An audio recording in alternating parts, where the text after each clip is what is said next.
Hello, welcome to another YouTube reaction stream.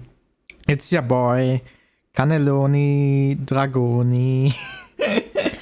I love this name so much. But I have to remove it because it's getting weird. I don't know if I should leave it on. It's so funny. I love it. I love it so much. The brain rot, it's real. Actually, yeah. Let's say goodbye. Or can I make it invisible? So if I want it back, I can, you know, put it back. Mute. Mute is nothing. Reload. Lock. Interaction. Settings. Yeah, wait. Maybe. Visibility is 1. Wait, there are so many things there. There are actually many things there. Audio, custom, what? I can flip it. Look, do you see this? Okay, I'm having too much fun. Let me... Okay. Wait, but how do I put it back? Wait, I'm gonna try something. So if I click out now, then... No, I can still see it there.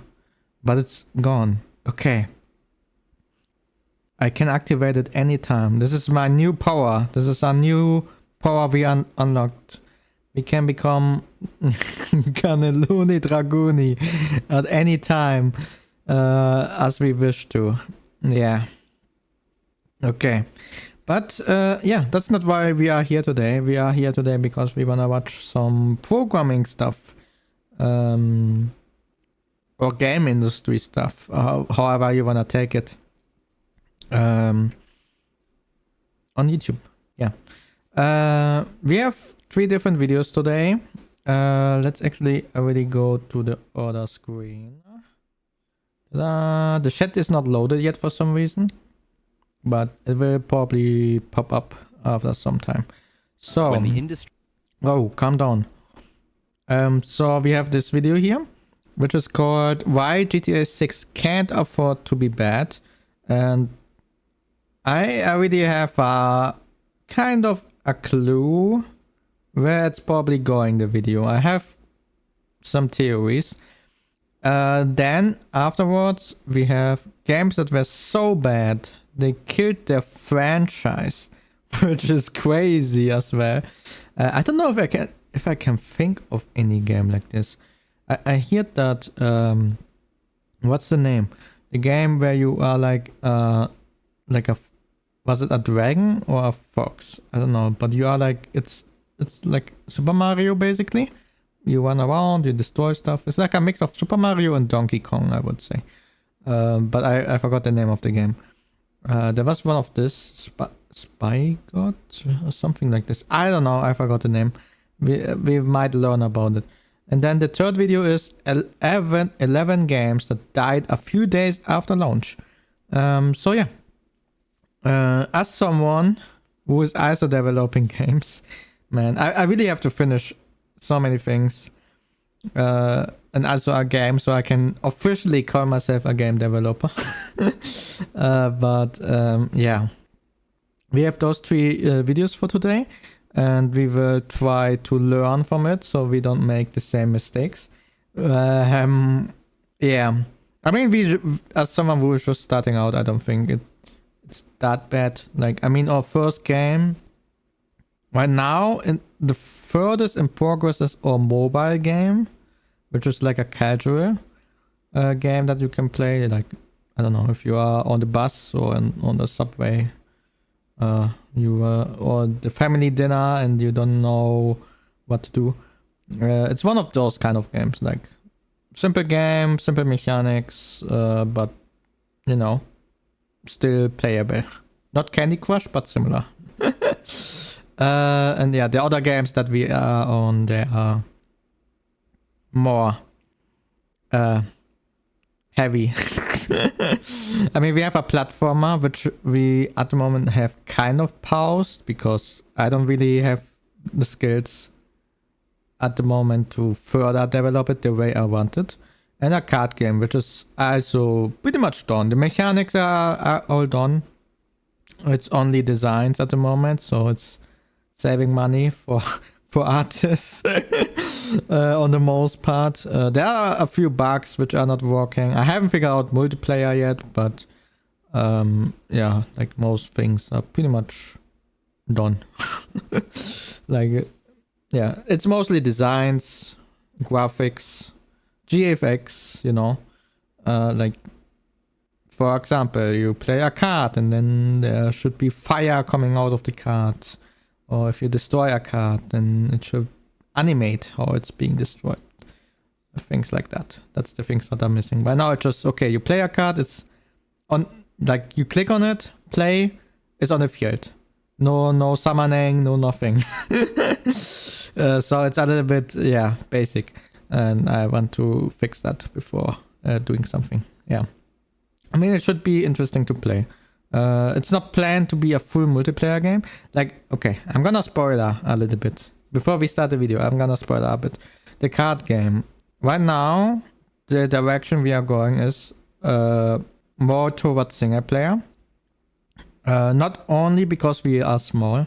Like, I don't expect more than, I don't know, maybe 100 or 1,000 players to play the game actively. And even this is already a high estimation. Like, I hope the game is good enough that they will stick around. But the focus will be single player, just because it's not only a small game, but also we don't have any big fan base which would probably play the game. So we will stick a little bit more towards single player, you know, adventure modes, or just bot games if you prefer that.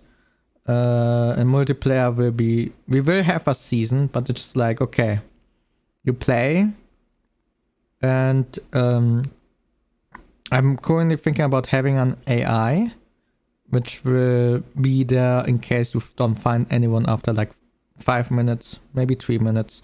And Legends of Runeterra, we had 3 minutes in the beginning. I don't remember how it went. I would have to check my notebook to see if we changed anything, because I made notes on this. How long did it take until an AI is showing up in a game?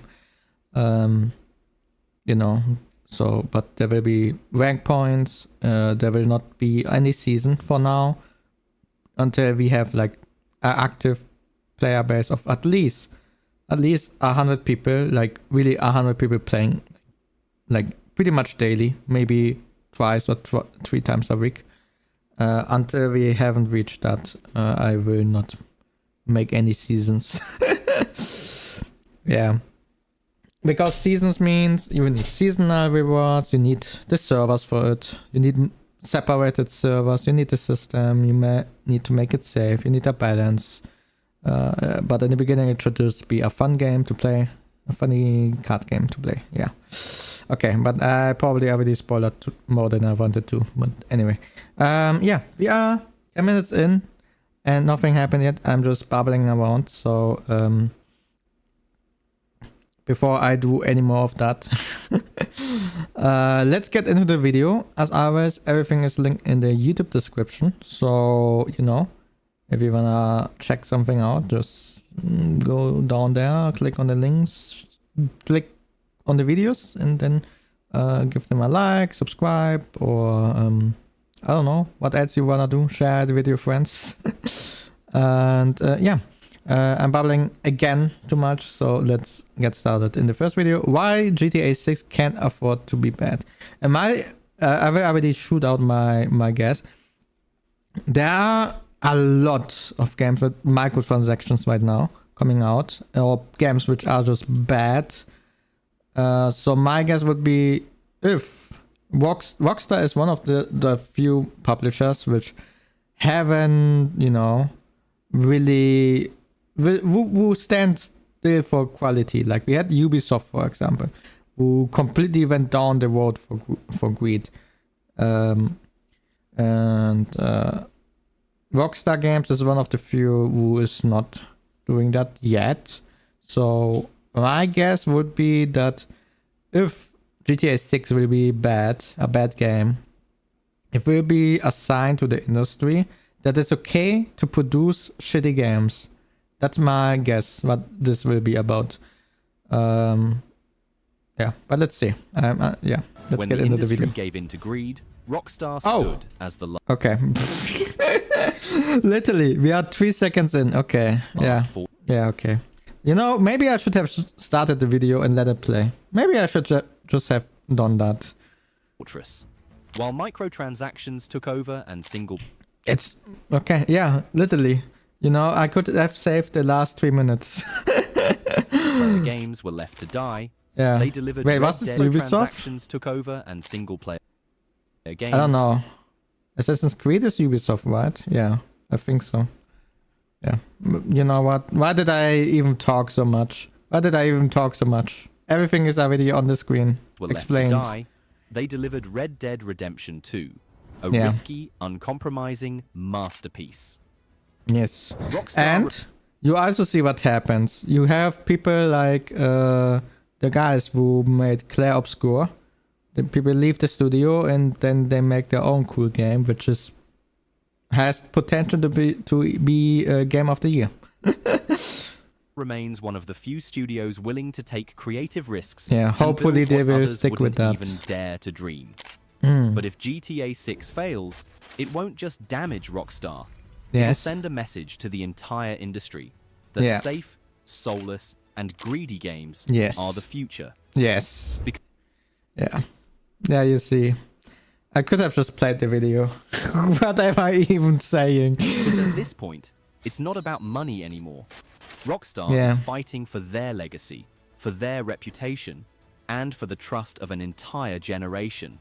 This is bigger than gaming. It's everything they've built over the last 25 years. Yes. And everything they stand to lose in a single... Man, I really hope there will be GTA 6 roleplay servers, you know? Like those GTA 5 RP servers. I hope we will have the same opportunities for GTA 6. Because it will be a huge upgrade in graphic, for one. And I think you will probably be able to do a lot more. Maybe they will even allow you to do custom stuff. Because the publisher is not stupid. They see... GTA 5 right now on Twitch is so big because there's roleplay. You know, it's GTA roleplay is super big and that's why they are one of the top categories right now. So maybe they even implement some things on their own and like, hey, you wanna create your cool roleplay server? Here you go. Use this code, a part of a code, and with this code you can do whatever you want. Would be super cool, by the way. I would love that. For millions of us, the games that Rockstar built weren't just entertainment. Yes. It was major eras in our lives. Yes. Some of these worlds have become so iconic that you could even draw some of it from memory. Really? I haven't played Red Dead. I have to say this. I haven't played Red Dead Redemption 1 and 2. Red Dead Redemption 2 showed us how powerful Rockstar's storytelling is when they made you care about a horse more than you care about some people. I know this map more than my hometown, and, well, this game is more detailed than my life. Damn. Are just some of the comments that show how much RDR2 impacted people and how powerful their legacy is. This kind of reputation wasn't built on... What's that? And how Can people waiting for a trailer? This kind of Only 10? reputation wasn't built on consistency. It was built on mastery. Yeah. Every release took years, and yet, every time, they delivered something that shattered expectations. When was the last GTA release? I heard from people that they haven't started developing GTA 6 until like a few years ago. Which is crazy, but... I mean, maybe... I mean, developing means as... But like... It's really, you know... It's not... How do you say this? Like, when you say developing, what do you mean by it? Writing the story? Working on the game in general? Or working on the game like on actual making stuff for it. Because it might have been that they wrote stories, already worked on assets and stuff like that. And then a few years ago, they just started to put stuff together, you know. But yeah, I don't know. I had never been in Rockstar or anything, so I have no clue. I don't even think I have a connection to Rockstar. Any connection. Except for my Rockstar account, of course. Yeah. Patience. For over 25 years, they've released masterpiece after masterpiece, each with its own Where's GTA San Andreas? Even lesser-known titles like Bully still have a loyal community wait, this is from them? to this day. Damn. They've built such high expectations for themselves I didn't know that other studios are scared to even announce a release date for their games. But when a legacy is this powerful, the smallest crack can feel like I feel offended. In 2021, Rockstar did something nobody expected. What did they it do? released definitive editions of their most... Oh no, not this. No. This... No. We don't talk about this. Oh god. beloved classics. Yeah. GTA 3, Vice City, and San Andreas. If you have Netflix, you can play them now as well. Should we play them one time and see how many bugs we can find in one stream? Every time I find a bug, you have to take a shot. What should have been a nostalgic celebration turned into something else entirely. We'll get to that in detail in a bit. Yeah. But let's just say, it was the first time fans started asking a question that had never crossed their minds before. It got so bad that Rockstar even had to release a handwritten statement to apologize to the fans for how bad it was. No one even remotely expected this kind of quality from a studio like Rockstar. Yeah, it was so crappy. And that's where the problem arises. They've set the standards so high for themselves that anything short of perfection would lead to people calling it a bad game. Because at this point, Rockstar is not competing with other studios anymore. Yeah, they are competing with... Are they? Wait, who else do we have up there? Do we have any... No, actually... I mean, you have Riot Games technically, but they are not really releasing much things. And they are a completely different genre as well. Which games am I excited about? Let me check my Steam real quick. Where's my wish list? There. No, it's mostly indies. Wait, who's this game from? Yeah. Let me in. Oh, that's Sega.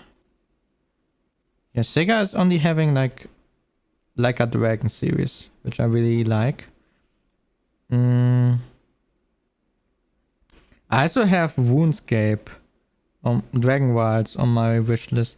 But right now, I wanted to buy it, but then I was like, yeah, no, there's no way I have enough time to play this game. There's no freaking way. Inzoi, but they are also from a new studio, no? Who are they from? Krafton. No, Krafton is also good. But they, yeah. I mean, they have PUBG Mobile. What else do they have? Oh, hello Elma, how are you doing? Came back. What are you doing? We are watching YouTube videos. We are checking out the game industry. What's going on with Rockstar Games in GTA 6. No, they have a lot of releases Krafton actually. Subnautica, PUBG.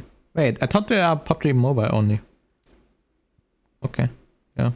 I mean, I at my workplace I work with them, so I know them.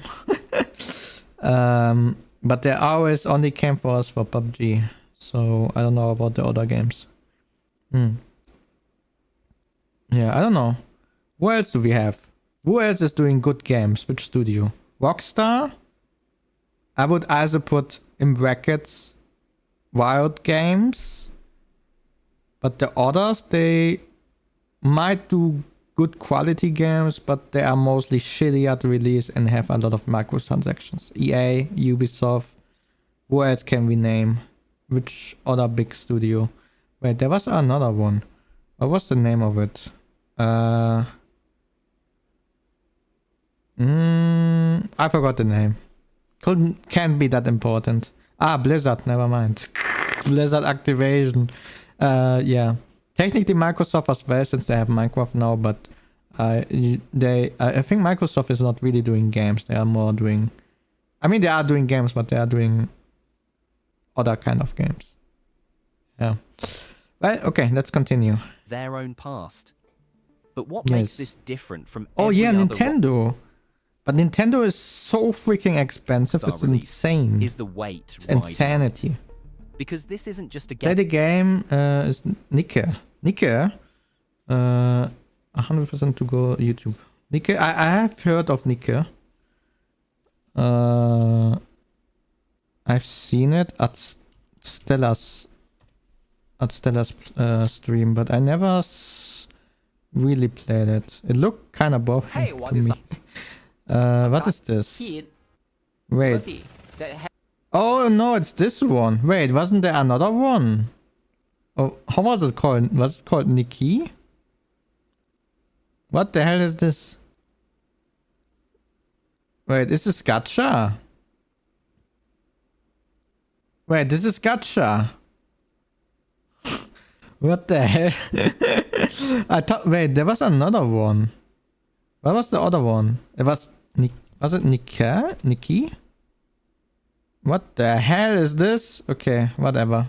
Anymore. It's the biggest product in entertainment, beating the likes of even Marvel and DC. Even without a DLC, GTA 5 still sells millions of copies every day. But they had DLCs. That's the scale GTA 6 is stepping into. But Didn't this they isn't have them? 2013 anymore. Or was it free? The world's changed. The industry's changed. And so have we. Yeah. Games today are dissected before they even come out. Damn. The early development footage of GTA 6 leaked in 2022 was never meant to be seen. Yes. Yet people still judged it. Called it... Yeah, this one, I think I commented on it when it happened. And I was already like, there's no way. Did you saw other games in their early versions? Other games in the early versions were even worse than that what Rockstar had. As someone who saw Legends of Runeterra and Valorant in the early stages, those games, you don't want to know how those games were looking like when they were in development. You would not be able, especially for Legends of Runeterra, you wouldn't be able to recognize anything at all. There were so many bugs. Sometimes the graphics just glitch out into nowhere, and then your game crashed. And when you started it again, it crashed again. So you had to completely uninstall it. We had things like that. It was crazy. So yeah, Rockstar was not that bad. More women, Jesus Christ, good lord. Where? What? Women? Women are dangerous. It underwhelming and outdated. That's the kind you have of to stay away from them. Is walking into. And it's not just fans waiting. Take-Two's stocks depend on this game. Shareholders, yeah, true. investors, and even competitors. Everyone's watching. We don't talk about Ubisoft. Ubisoft is already gone. Rockstar will be forced to abandon the single-player mode and double down on GTA Online content to meet their expectations. They've already what will happen with GTA Online when GTA 6 is there? Will there be GTA 6? And then there will be... No, what will happen? Will they rename it to GTA 5 Online? And GTA Online is becoming GTA 6 Online? What will happen? I wonder. Doing this with GTA 5. What do you mean? I mean, like, you have GTA Online. But GTA Online is GTA 5. So when GTA 6 is coming out next year, and there will be an online mode, how will they call it? Because my assumption would be either they will let you choose to play in GTA Online 5 or 6, and it's both games basically, like you have like a mini launcher and then you can choose, or it will be something completely else. I don't know. Well, we will see. To meet their expectations. They've already been doing this with GTA 5 even after the game exceeded all their expectations. Yeah. So imagine if GTA 6 doesn't meet their expectations. Inside Rockstar, this pressure creates its own... the one on the Nike, my woman, goddamn white woman, good lord. Oh no, women are dangerous. They are dangerous. Don't you know?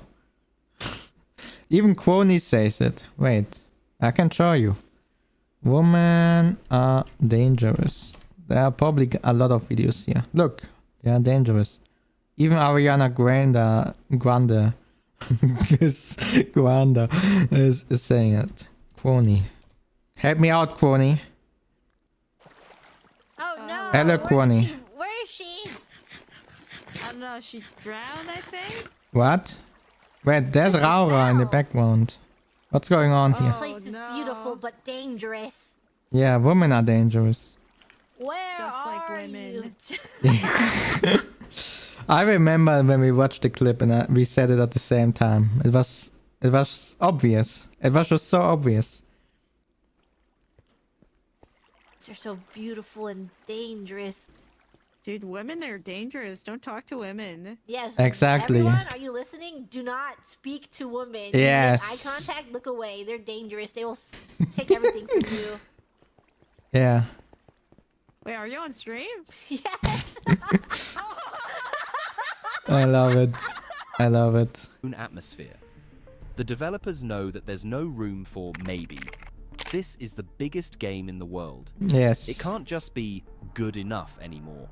It has to be perfect. It has to be fresh. Yes. This isn't just hype anymore. It's a decade of expectations stacked like dynamite, just waiting for a spark. Because when something this big fails, it doesn't just go away. You're watching Too More for Men? I was. For all the wrong reasons. I was. And Rockstar knows this better than anyone. In 2021, Rockstar announced something that should have been a dream come true. Yeah. The definitive edition of GTA 3, Vice City, yeah, and this San was Andreas. so bad. But behind so the scenes, bad. Rockstar didn't handle it themselves. They handed it off to a small studio called Grove Street Games. A studio best What a known name. for porting mobile versions of games was now responsible for remastering 3 of the most iconic games of all time. How much time did they had for and that? instead of rebuilding them with care, they cut corners. You see, Groove Street Games ported the original games from Renderware Engine into Unreal Engine 4 for the mobile port of that's these never games. Did they directly? No, probably not. But usually it's not a good idea to do that. Usually it's better to make it from scrap again. Because that way you can... Not only can you use the latest software, because sometimes you need to use outdated versions just to make it fit. But you would also be able to fix bugs probably way quicker than, you know, when you just take it. I don't know what Renderware is. Maybe it's another version of Unreal or another engine. I don't know. When they were tasked with making the definitive edition, they used AI upscaling on decades-old textures and implemented some new lighting effects to make it look more modern. This lazy approach backfired heavily, as the game was filled with bugs and glitches, and Rockstar faced heavy backlash for such a lazy remaster. One question. What's your question? What is your question, with Elma? a $60 price tag. The trilogy was supposed to honor Rockstar's legacy. Yes. Instead, it just put a big hole in it. Yes, it did. This is exactly why Rockstar can't afford to mess up GTA 6. And if you're into stories like this, consider subscribing. With recent news that the game is delayed by almost a year, the expectations only keep going May up 26th. and up. We wanna take a bet. I'm pretty sure the game will be delayed. And it will be delayed, probably, and it will come out for console first. The PC edition will have to wait like a year, at least. 1 more year. That's my bet. That's my bet. So we will see a lot of console gamers being with a lot of happiness. And then a year later, we can jump in as well. I better be able to walk in every building, and every single building better have interior. Damn. Shows how Wait, much what did it respond? It's just the release note. Every single building better have interior. Damn. Shows how much people's expectations. This is crazy. I don't think this is fair, to be honest. On one end, there are games who did this in the past. Arma 3, for example. But I don't think this is fair, to be honest. I would be completely fine if you can maybe walk into like a few buildings, you know, or if you will be able to actually enter your hotel building and then, you know, press the button yourself for the elevator. Things like this. I would be completely fine with things like that. Yeah. But let's see. Have only gone up ever since the announcement. Those expectations are crazy. Having too much time might be the most dangerous part. Yeah. Because the more time passes, the more people dream. And dreams don't have limits. Yes. It just keeps getting more and more unrealistic as the days go on. And even though Rockstar once had plans like having 4 cities... I think this is unrealistic, being able to enter each building. Each building has interior and stuff like this. No. I don't like this. I don't like the approach. Especially when you have a big map like that. I don't like it. No. If you have those expectations, people will just start copy-pasting stuff. I don't like this. They eventually had to scale back. Not because they didn't care, but because crunch was killing their team. Yes. Crunch is already a big problem in itself for Rockstar. Yeah. Yeah, I think for every fast-paced environment nowadays. Back in 2018, co-founder Dan Houser admitted some devs were working 100-hour weeks during Red Dead Redemption 2. Damn. That's not sustainable at all. Yes. It shows just how much it costs to build something this ambitious. Yes. Because behind every delay, every leak, and every unrealistic wishlist, there's a team trying to make history without falling apart. And that's why GTA 6 isn't just a sequel. It's the game the entire industry is watching.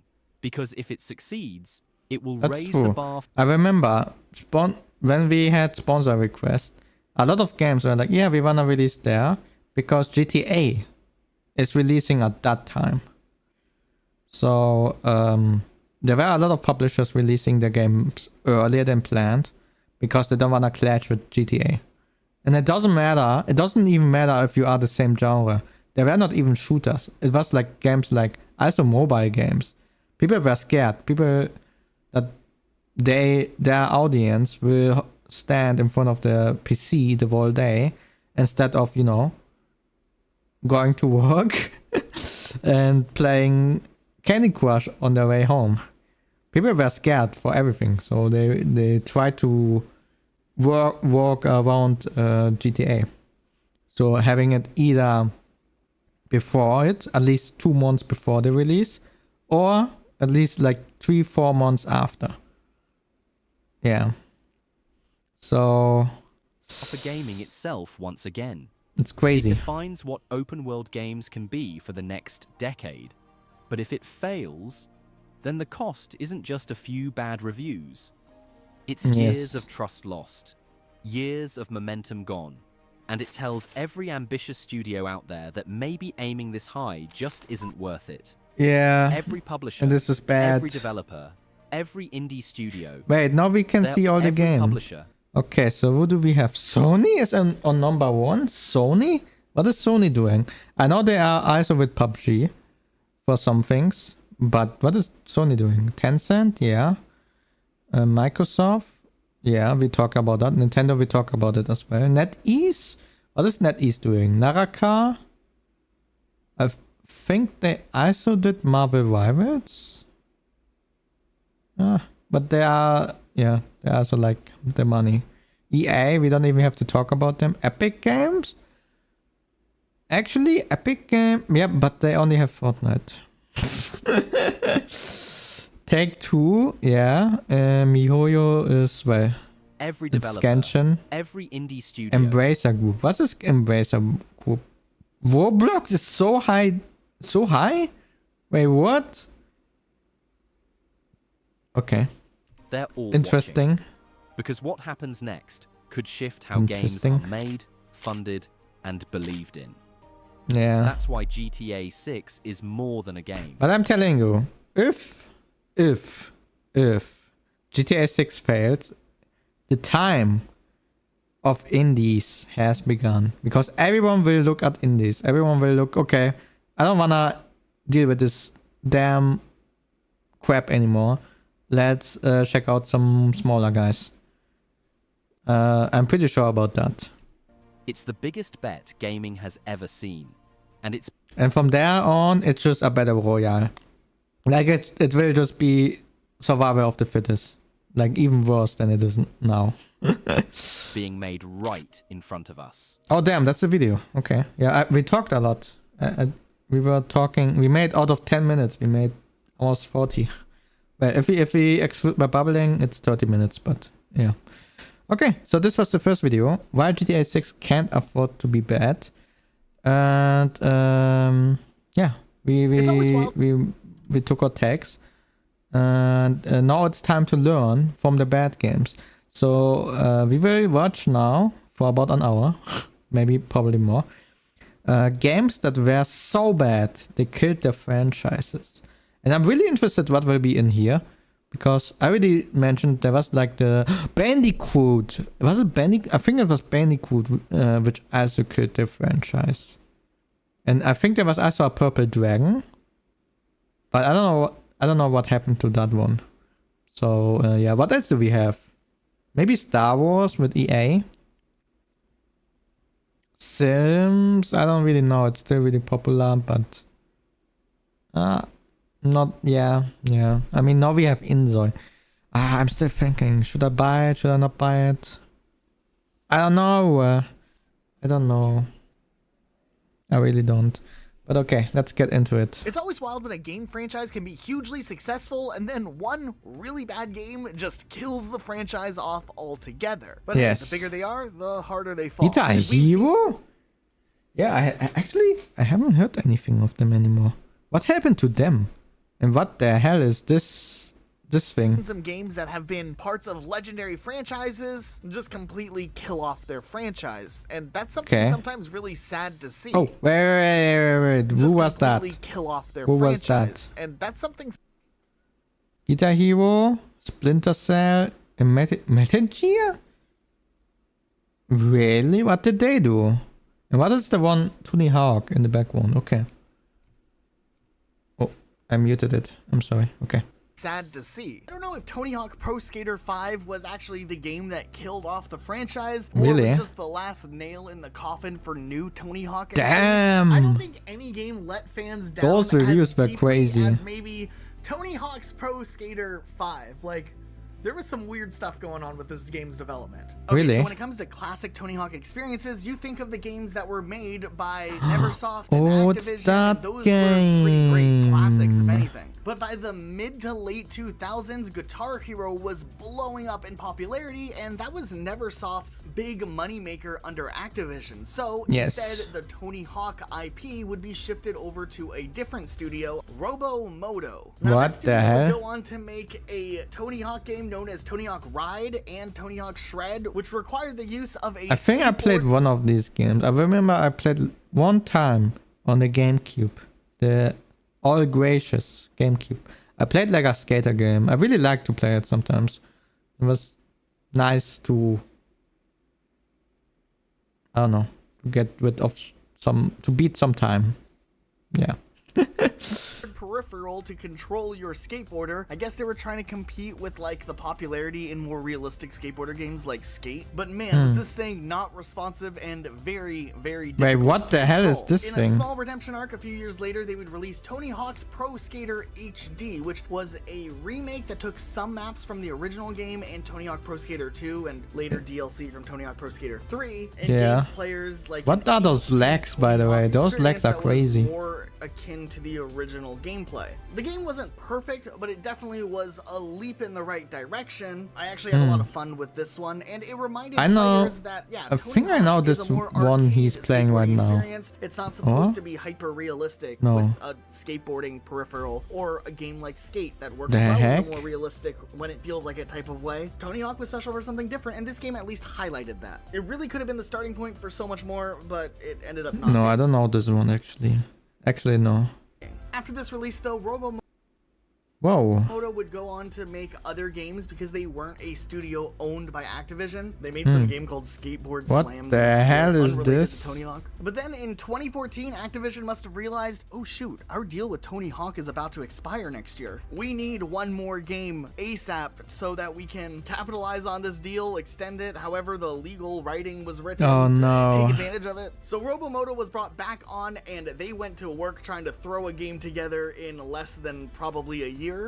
That's not a good idea. For this project also, Activision wanted this game to do well, so they decided they're going to call this game Tony Hawk's Pro Skater 5, the first time to take on just a simple standard numbered name since Tony Hawk Pro Skater 4 in 2002. People expected this game to be a nostalgic return to form for the series. Oh no. This game is obviously being quickly how bad can it be? How bad can it be? Footage sent out for press and fans to look at were like, what is this? What is going on here? These graphics look like it was actually from 2002. No time to spare. Well, you were sent back in time, apparently. Implementing a new cell-shaded art style that would go over the gameplay footage. Activision said that they did that because it was an artistic choice, when really it was likely done so that the game could run at 60 frames per second with the least amount of optimizing as possible. Also with, you know, those outdated graphics. What the hell is this? This game released at the end of 2015 and was literally unplayable. Hi, Rockstar Games Midnight Club 3 Dub Edition Remix Sony PlayStation 2. My best racing. Really? Gary, you are an old school person. Midnight Club. I'm not sure if I played that one. Midnight Club 3. It's that game. Oh, I played that one. I played that one. I know it. I know it. Wait. It's the one where you... Yeah, or? No. Is it? Is the one... It's similar to Need for Speed, no? Oh, no, never mind. I don't know it. Never mind. I don't know it. Oh, do I? I think I played Midnight Club 2, I think. Yeah, I remember that picture. I played Midnight Club 2, but I haven't played 3. Oh my god, this was so good. Oh my god, yes. Good game, good game. I think I played it on a PlayStation 2. Oh, was it Xbox? I don't know. But yeah, long time ago. This was a long time ago. This was a good one as well. Yeah. Good games, good games. Racing is frustrated. Is it? I don't know. I don't remember the game that well. I haven't played it that much. I think at that time I played Need for Speed Most Wanted the most, for obvious reasons. But yeah. Before Midnight Club 3 release, Midnight Club 2 is really hard racing, really frustrating. Really? Yeah, I don't know. I don't remember how it was. It's a long time ago. It's a really long time ago. Yeah. Unless but I remember playing the it. 8GB day one patch. Without the patch, all you could play was the tutorial and the park creator. You had to download this 8GB. What the hell is this? Game to actually get to see the rest of the game, and honestly, there wasn't really much of a game here either. This game was rough, and fans and news outlets were quick to put this game to shame, probably rightfully so. This game ended up being so bad stars. that Entertainment Weekly named it the worst video game of 2015, and to this day, we never would see a Tony Hawk Pro Skater 6 or anything new from the Tony Hawk franchise other than the actually really fun remake Tony Hawk's Pro Skater 1 and 2. There were plans for a Tony Hawk 3 and 4 remake also. Wait, are the mechanics so different in the games that that you actually can make different remakes of it. Ran out of steam before they could be developed, as Vicarious Visions was. I mean, I don't know. quickly If I hear shifted over to skateboarding, I would think every game has kind of the same mechanics. I don't know. Support studio. They needed help in that game and in Warzone. And then they were shifted to Diablo 2's remaster and then Diablo 4 before development. Sorry guys, no time to work on Tony Hawk. But yeah, Pro Skater 5, not a good game. Okay, but what about Spyro? There we go. I think I mentioned. I think I called it Spygot. Because there's a lot of good Spyro games out there, but where did things go wrong and how did they continuously go wronger over time? Like the original Spyro trilogy, perfection, chef's kiss. More or less, these games are really solid in each their own way. I think the first one's still my favorite of the three, but nonetheless, the quality of these three original games were fantastic. PlayStation 1 or PlayStation 2, I don't know. Signed an exclusive publishing deal with Sony directly. Publisher Universal. What do they belong to again? Ended up signing on a couple other studios to take a whack at the Spyro games and everything that wasn't made. GTA 6 trailer 2. What's your reaction? Oh yeah, I watched it privately, the trailer already, but my take on it is probably that GTA 6 will probably be released on console first, on next year, May 26th, and the PC release will probably wait until a year later, something like that. This would be my take on GTA 6. But I really like it. I have not as high expectations as other people. But I really hope that they will work on the online features, like that they will give freedom to devs, to modders. Especially because GTA 5 roleplay is one of the biggest reasons why GTA 5 is still so big on Twitch, for example. Yeah. And hello Ghostface, how are you doing today? How is it going? Are you ready for the weekend? Waiting GTA 6 release next year. GTA San Andreas, bring me back nostalgia on the PlayStation 2. Yeah, GTA San Andreas was a banger. I also like to play Vice City, so I really can't wait to play it. But I'm pretty sure we will not have the PC release next year, to be honest, for GTA 6. I don't think so. I think it will come out for PlayStation and Xbox, and then PC release will be like a year later or something like that, or maybe in winter. But let's see how this will turn out. Insomniac games originally. You good? That's nice. Really are you ready for the weekend? The first point of the downfall of Spyro really can be at Spyro Enter the Dragonfly. This game was very obvious. What the hell is this? It was quite buggy, and looking back, the general perception of this game was very, very negative. The president of Insomniac Games, Ted Price, even said that Spyro had become an abused stepchild. Damn. One more game would follow up, A Hero's Tale, which did fix some of the technical issues, but still wasn't really all that great of a Spyro game compared to the original trilogy. And it was clear that Spyro had been in a decline since its 4th and 5th entry. Very ready. That's good. Spyro ended up getting even more out there, I guess. They did a role-playing game on the DS in 2005. What the hell? 2006, they started a brand new trilogy that would have a higher production budget and a lot of voice acting with the talents of Elijah Wood and Gary Oldman. Even David Spade and Cree Summer signed on to voice characters. I haven't played this game in a long time, but if I remember correctly, the vibe kind of was like, yeah, we might not know how to make a good Spyro game, but here's a really interesting story that hopefully will overshadow the gameplay. Maybe not. That's crazy. Each game in this trilogy practically came out about a year after one another. Oh no, he's falling. The budget was really thrown at the voice acting talent. Later on, they even got Wayne Brady to voice Sparks. They even got Mark Hamill to voice the Dark Master. The later games in the trilogy were not received very well. Damn. Actually, 6.6. Wait, which one was the first? Okay, it's 1 year later? Did they develop a new game in 1 year? Okay. Optimistic.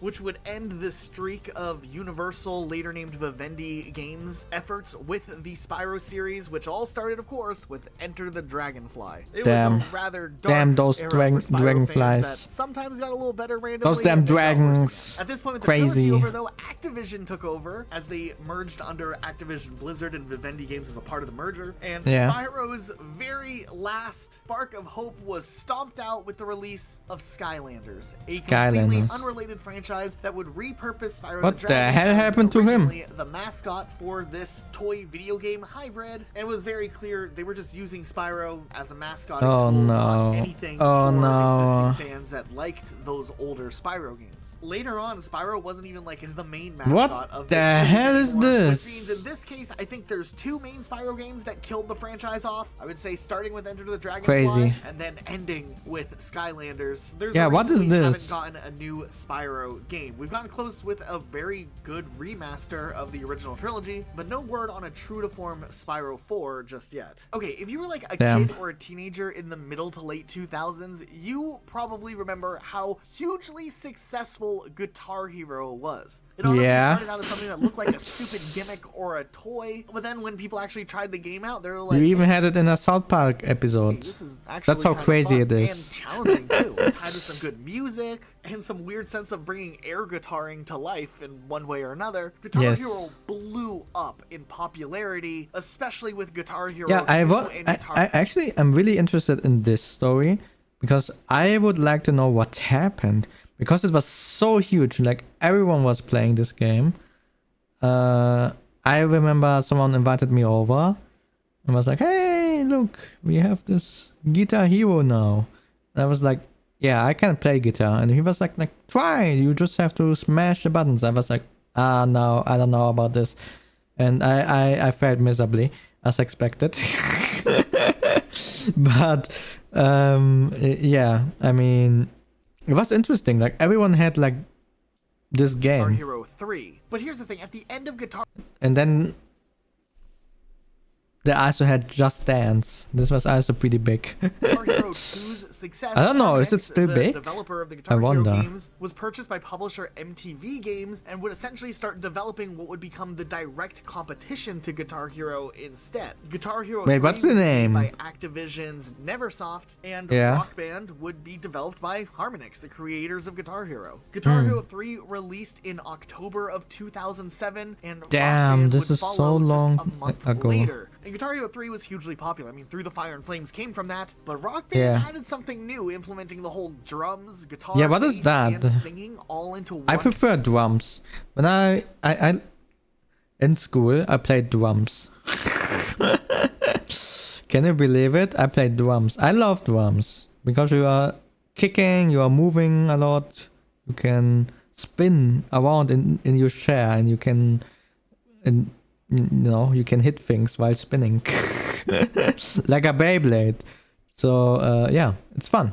I like drums. Experience. Rock Band quickly became the bigger, more popular hit, especially in media, making a ton of appearances Rock on Band. television and just having a larger cultural impact. But Wait, by no it's means was Guitar from Hero another struggling brand? yet. The following years Wait, would what? be stiff though for competition. Rock Band 2 would follow with Guitar Hero World Tour coming out, Yeah. which introduced the same instruments that Rock Band had. But the following years, things would get weird with other games coming out, like Band Hero. The Activision heck? did so many different spin-off expansions for Okay, Guitar yeah, Hero. Rock yeah. Band was doing that as well. There was DJ Hero. Rock Band 3 added I a wonder, guitar, will which he was mention Osu? I wonder. Probably not. Probably not. actually really cool, and then upgraded all of their instruments so that you can actually learn I mean, how it's to all play on the PC, real so- songs if you wanted to. It was expensive, but it was a thing. Nonetheless, the market saturation for rhythm-based games was ridiculous in Yeah. the late 2000s, early 2010s. Guitar Hero 5 would release and still had some buzz around it, but the game that was the final nail in the coffin, marking the end of guitar-based rhythm games as Which a one is it? massive gaming genre, would be Guitar Hero Warriors of Rock. Yeah, okay, Essentially what's the Guitar difference Hero between 6. this and the game other ones? launched 1 Wait, month ahead of Rock 2010? Band 3, which was Only 3 introducing that years? guitar that some enthusiasts were still looking forward to, and ultimately just felt like this game flew under the radar, partially probably because of the oversaturation. The title Yeah. of the game made it sound like just another spin-off. But the sales were bad, like unexpectedly bad, even for the biggest gaming pessimist. Like, for example, Guitar Hero 3 at its peak of popularity sold 1.5 1.5 million units, and that was just in the first week. Guitar Hero World Tour, while things started slowing down, still had 500,000 units in the first week. Warriors of Rock, though, well, it's okay. 86,000 in 5 days. Apparently, the sales were 63% lower the sales of Guitar Hero 5, DJ Hero, and Band Hero in 2009. This would lead to the cancellation of a future Guitar Hero game that was going to continue the yearly streak of new titles releasing. But this is BGM, by the way. Release and sell under what was expected. Yeah, it still did better than Guitar Hero 6, but just the craze around these games was definitely slowing. But to be fair, I think with this, a lot of rhythm games came across. 2007. I mean, this was around the time Vocaloid became big as well, right? Let's check. Let's check Vocaloid. Because I remember there are a lot of Vocaloid written games as well. Vocaloid. Okay, which one do we take? Which 10 years ago? So 2015. Wait, what? 10 years ago. Wait.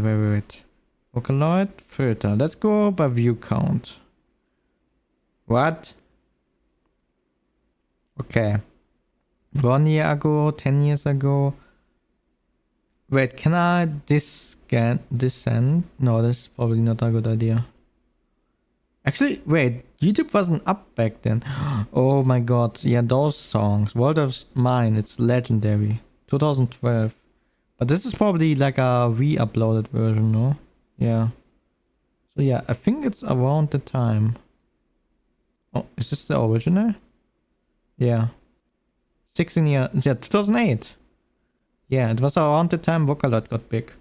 And I remember there was a Vocaloid like written game. And I think it was not Osu.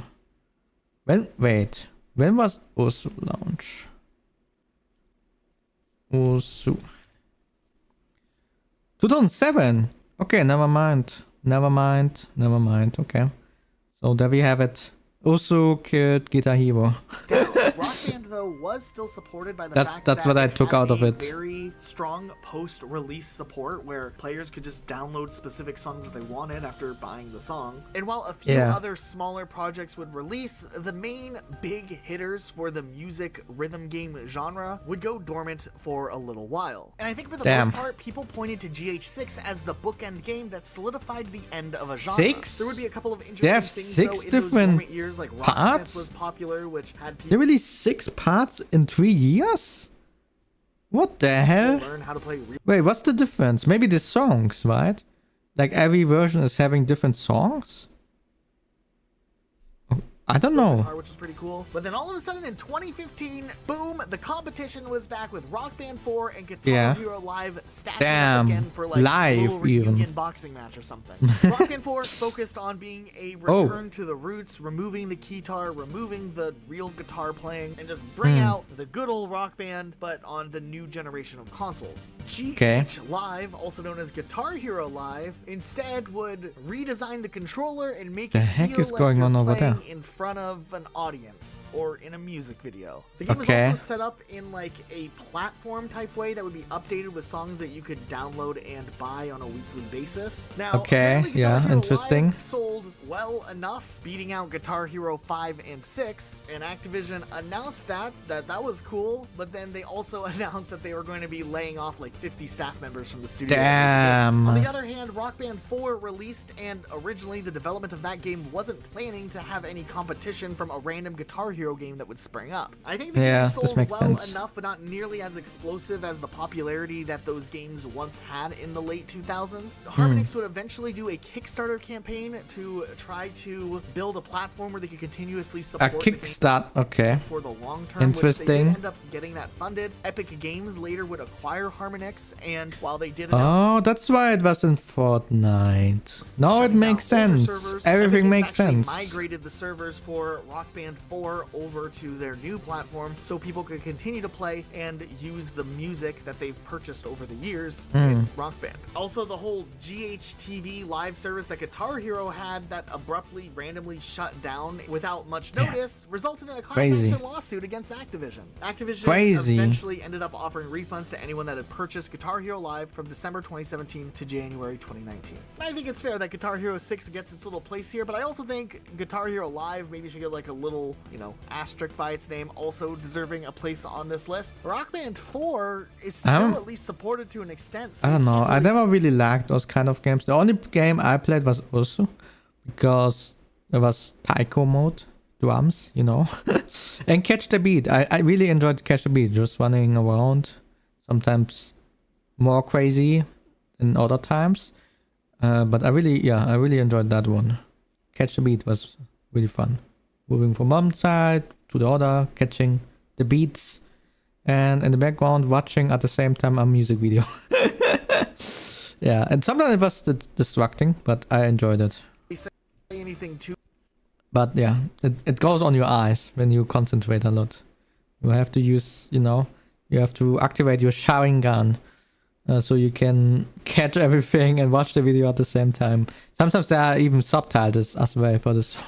Badly about it, but I don't know if we'll ever see Guitar Hero. But I enjoyed it a lot. triumphant Also, it's return a in the banger future, game. especially when there's other games out there that are more But popular Clone that are Hero. community focused, like the huge popularity of Oh, Clone Hero drums. nowadays. Okay, you might have noticed that this video is kind of a big boy, and we don't have a sponsor for today, so instead Oh, we're just gonna gamer plug subs. gamer subs. Maybe it's time for Interesting. you to stock up again. You mix it with water, no sugar, like bam, Holy, energy. They have but these waifu cups for that you can impress your gamers? family members It's with. Holy and for that's all I'll gamers? say. I don't know. Use code Whoa, Rocket wait, Swap, what was get a little that? discount, and That's a woman. let's get on with the The video. heck? Star Fox is also an interesting game series that I always feel like Nintendo fans are like, hey, we want more of this. And then Nintendo, when they do make more of it, Nintendo fans are like, well, maybe we didn't actually mean it. Well, let me explain real quick. Star Fox Command, 2006. A Star Fox game for the Nintendo DS. It was a really big deal. The gameplay and the mix of strategy and real-time action was actually kind of cool. But what is going on in the story? I mean, Yeah, at what the hell is this? Star Fox Wait, what was timeline this is already text? Kind of cool. But what Look at is this. going Wait, on in look. the You cannot even fully read it. Like, this was on a small screen. How are you gonna read this? Like, Star Wolf rises across what? I literally cannot read it. Across Lilat? Question mark. People talk to Wolf something. I have no clue what it says there. And his courageous Drew, I think. But they are. What happened to the R? What the hell? They are less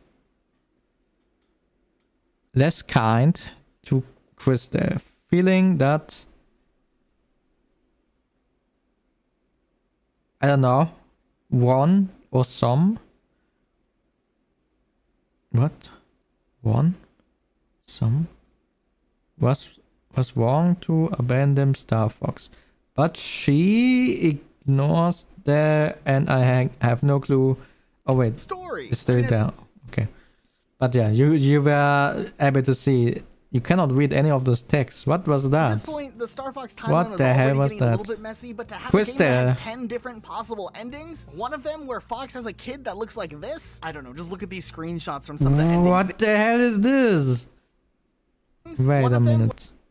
Yeah, this is this is weird. This is really weird. where Fox has a kid that looks like this, I don't know, just What the hell? look at these screenshots from some of What the hell? Oh, okay. the endings. They were bizarre. Yeah, interesting. And while the stories themselves weren't all that bad, I think the endings of Star Fox Command were so bad, it essentially killed the franchise. Because how is anyone going to revisit Star Fox and try to pick up But a what was the story that was connected franchise? through I Star never Fox saw 64, any Star of those Fox games. Adventures and Oh. Star Fox Assault, and then this GameCube. game, and run with it from there. They literally backed themselves into a corner for no reason. A few years later, Star Fox 64 3D came out, a remaster of the original Star Fox 64 game. This could have been an interesting jumping off point to just kind of retcon everything else in the series and just start back from here with future titles and continue the story as something that happened after Star Fox 64. Nope, Okay. a few years later, we get probably the final nail in the Star Fox coffin, but Zero. Star Fox Zero. Damn, they This even game write was it a in Japanese. reimagining of the original story from Star Fox 64, which was already remastered on the 3DS and existed originally as a reimagining of the original Star Fox game on the Super Nintendo. So we're like 4 different remakes deep at this point. And then the whole game was tied to this gimmick of having to aim with the Wii gamepad. Nobody was really excited to have to play like this. It just seemed really awkward. It played well enough, but also this looks a little bit weird. Really to write home about. Matter of fact, the game was only really in development for a little over a year. They had some prototypes built, and then Nintendo started looking. How is any studio deciding? Oh, we have a year. Let's make a game. The usual rule is if you think it's gonna take you a year to develop that game, calculate 2 in. That's the usual rule that you go with. If you think it's 1, go with 2.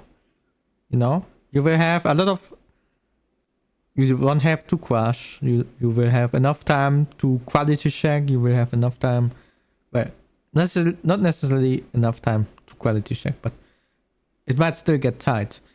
So yeah, if you are planning with 1, go with 2. Looking for. If you are planning with 3, go for 6. Easy. For another studio to develop out this idea that they had. Maybe if this game came out closer to the launch of the Wii U, the gamepad usage would have seemed cool and exciting, but with it being 2016 by the time this released, people were definitely over the Wii U, and the gamepad was really just like a novelty type thing that existed. The writing was on the wall for this game before it even launched, and the game did not sell very well. It becomes one of the main Nintendo titles from the Wii U era to not make its way onto the Nintendo Switch. I mean, the game was fine, I guess, but ask any hardcore Nintendo fan, nobody's gonna point to Star Fox Zero and be like, this was the best of the franchise. And there's a reason the franchise has been dormant ever since. Except for one thing. It wasn't fully dormant ever since. A lot of people don't remember. They decided one last attempt to revitalize the Star Fox interest. Tied it into exclusive Nintendo-only DLC for Starlink Battle for Atlas. It was a cool concept, but they tied Star Fox to another game that was destined to fail. Now I feel like Star Fox is deader than ever before. Wait, what the hell is this now? Without doing another the graphic looks so weird for me. How old is this game? Now we could talk about games like Saints Row, but we don't want to beat a dead horse here. This reboot just I love Saints Row. Unfinished when it released. There was a lot of repetitiveness in the main campaign missions, and I think ultimately the game just failed because it didn't have the same charisma that made the original Saints Row games so well and loved, especially Saints Row 2 and 3. Okay, now I never played SimCity when it released, SimCity? but Luke did play SimCity, and he definitely had an experience Wait, what? of all time. Luke, what was it like? It was a rough time. If you liked city building back in the... I played this on Facebook. I played this on Facebook. I cannot believe this. I don't know. I remember it was really weird. It was really weird. But I like SimCity. It's how can you explain it? It's like city skylines, but with more building and limitations and a lot of cash grabs that you should probably not use.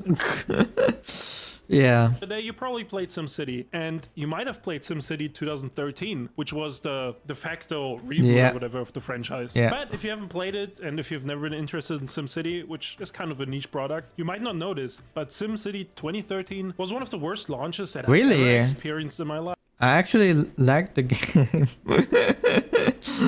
But it's the only SimCity that I ever played, so yeah. They have this city builder game, right? And they forced this always online requirement feature on you, which that's already bad in the first place. But then at launch, the servers can't even handle the players, and you're not able to play a single player game. Now on top of that, SimCity just felt like a watered down version of the previous games, and the DLC was kind of garbage too. And I mean, there's a reason we haven't seen SimCity since 2013, and we probably won't. I think there's a phone game maybe. I don't even know if that phone game is still alive. This is the Facebook one. Maybe that's doing well, but I feel like that's a bad legacy to leave. Crazy. City Skylines being never thought I would see this ever in my life again. Some City games before it. There's a sequel coming to City Skylines just in a few days, and there's no need for SimCity anymore. I do think think they could announce a new SimCity and people would get hyped, but they did burn a lot of fans with the 2013 release of SimCity. Back in our reboots that failed video, we talked a little bit wait. What do we have there? Back in our Saints Row. Really? What was the last Saints Row so bad? I only played, I don't know which one I played. But it was also a long time ago. And what the hell is Thief? reboots that failed video, we talked a little bit about the Medal of Honor reboot, and we were actually surprised with how many people in the comments showed up showing their support for Medal of Honor. And there was some love for that game that maybe we glossed over originally. There were some cool and interesting things that this was from EA, no? I just don't think that there was enough. I think it was from Medal EA. of Honor in its new modern format from the original World War II setting that was so popular for the older Medal of Honor games could really do to try to take away an audience that Call of Duty had already acquired with it just hitting game after game out of the park, starting with COD 4. Damn, those ratings are crazy. Medal of Honor hit things necessarily out of the park, but for sure the thing that killed Medal of Honor and killed any chances it could have of being a relevant series back then again was Medal of Honor Warfighter, which was the sequel to that Medal of Honor reboot. Instead of having EA DICE do the multiplayer who worked on the first Medal of Honor reboot multiplayer, they brought in a support studio that also had worked on the first Medal of Honor game to be completely in charge of the multiplayer experience. And I don't know, I think some people like the multiplayer, but for the most part it just lacked like that replayability of a game that makes you want to continuously come back. You kind of play the game for a minute and you're like, oh, so this is what multiplayer's like, and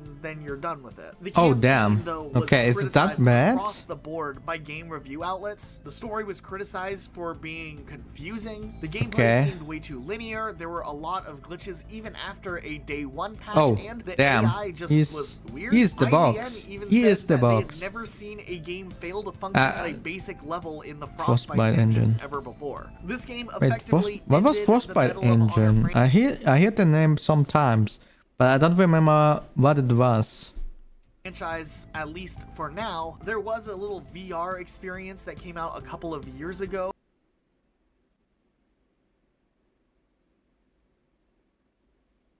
Oh damn. Which was kind of interesting, but no main full release of a Medal of Honor game. How much are VR headsets right now? I really need to get a VR headset. Should I really buy it? I wanted to wait until like the summer sale is there, you know. Let's see. Maybe there's a sale going on right now. Let me just... wait, I made a note. Which VR headset I want. Shut the matter. And I remember it was... Wait, where is it? Is it here? No, this is the wrong one. It's here. Isn't it?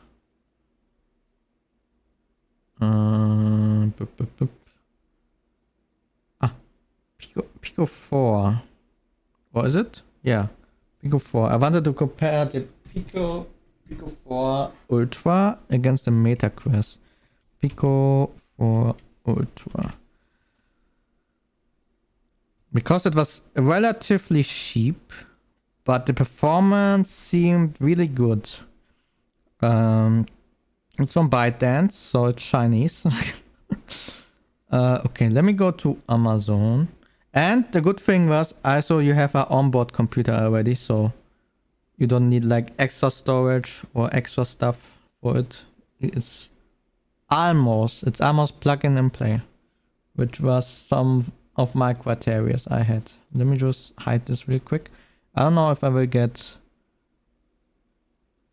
No, it's reduced right now? Why is it reduced right now? Wait, it's 500 on Amazon. How much is it on their website? Can I see the price? It's all in German. That's a little bit problematic. But I'm gonna show you because I don't wanna let you out. Okay, so that's it. I'm sorry, everything is in German here. Where's the price? What?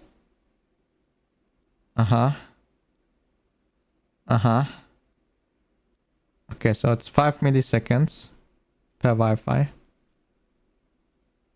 What? Wait, what is this? Are those the games you have? Angry Birds. I wanna play Angry Birds on my VR headset. I wanna become the bird. And fly across the room.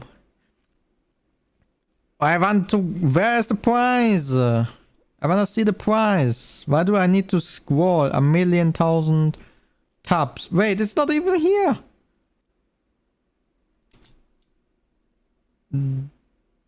Wait, are those the games? Wait, I can grab it. I can play Naruto on it?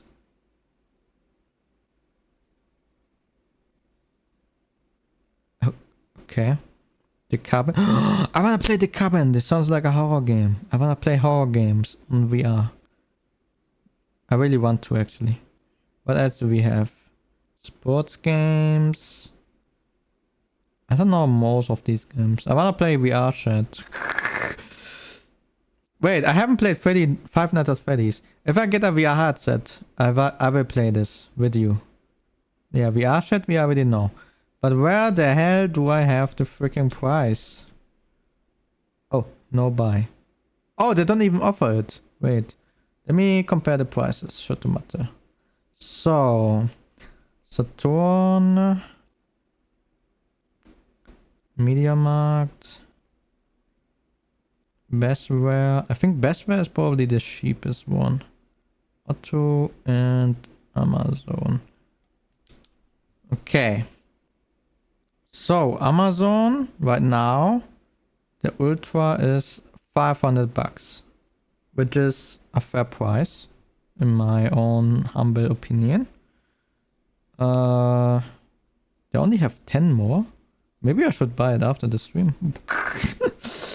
But I wanted to save money, and this is basically what I want to save every month. It's my limit, but I don't know.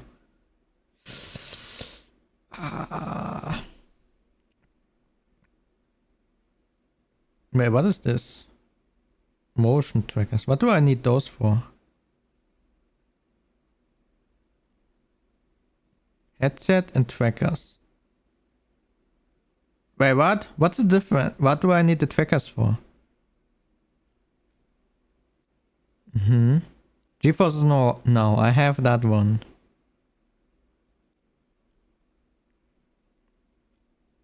Okay. Yeah. New tracking, you have gigabyte, blah blah blah. I don't even know what all of those things are. Okay, you have VR chat, you have some other games, Angry Birds, videos. Wait, what is that?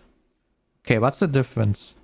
It's the same, just there's more RAM, a better VLAN, Wi-Fi, a better battery, 2 cameras, 2 better cameras.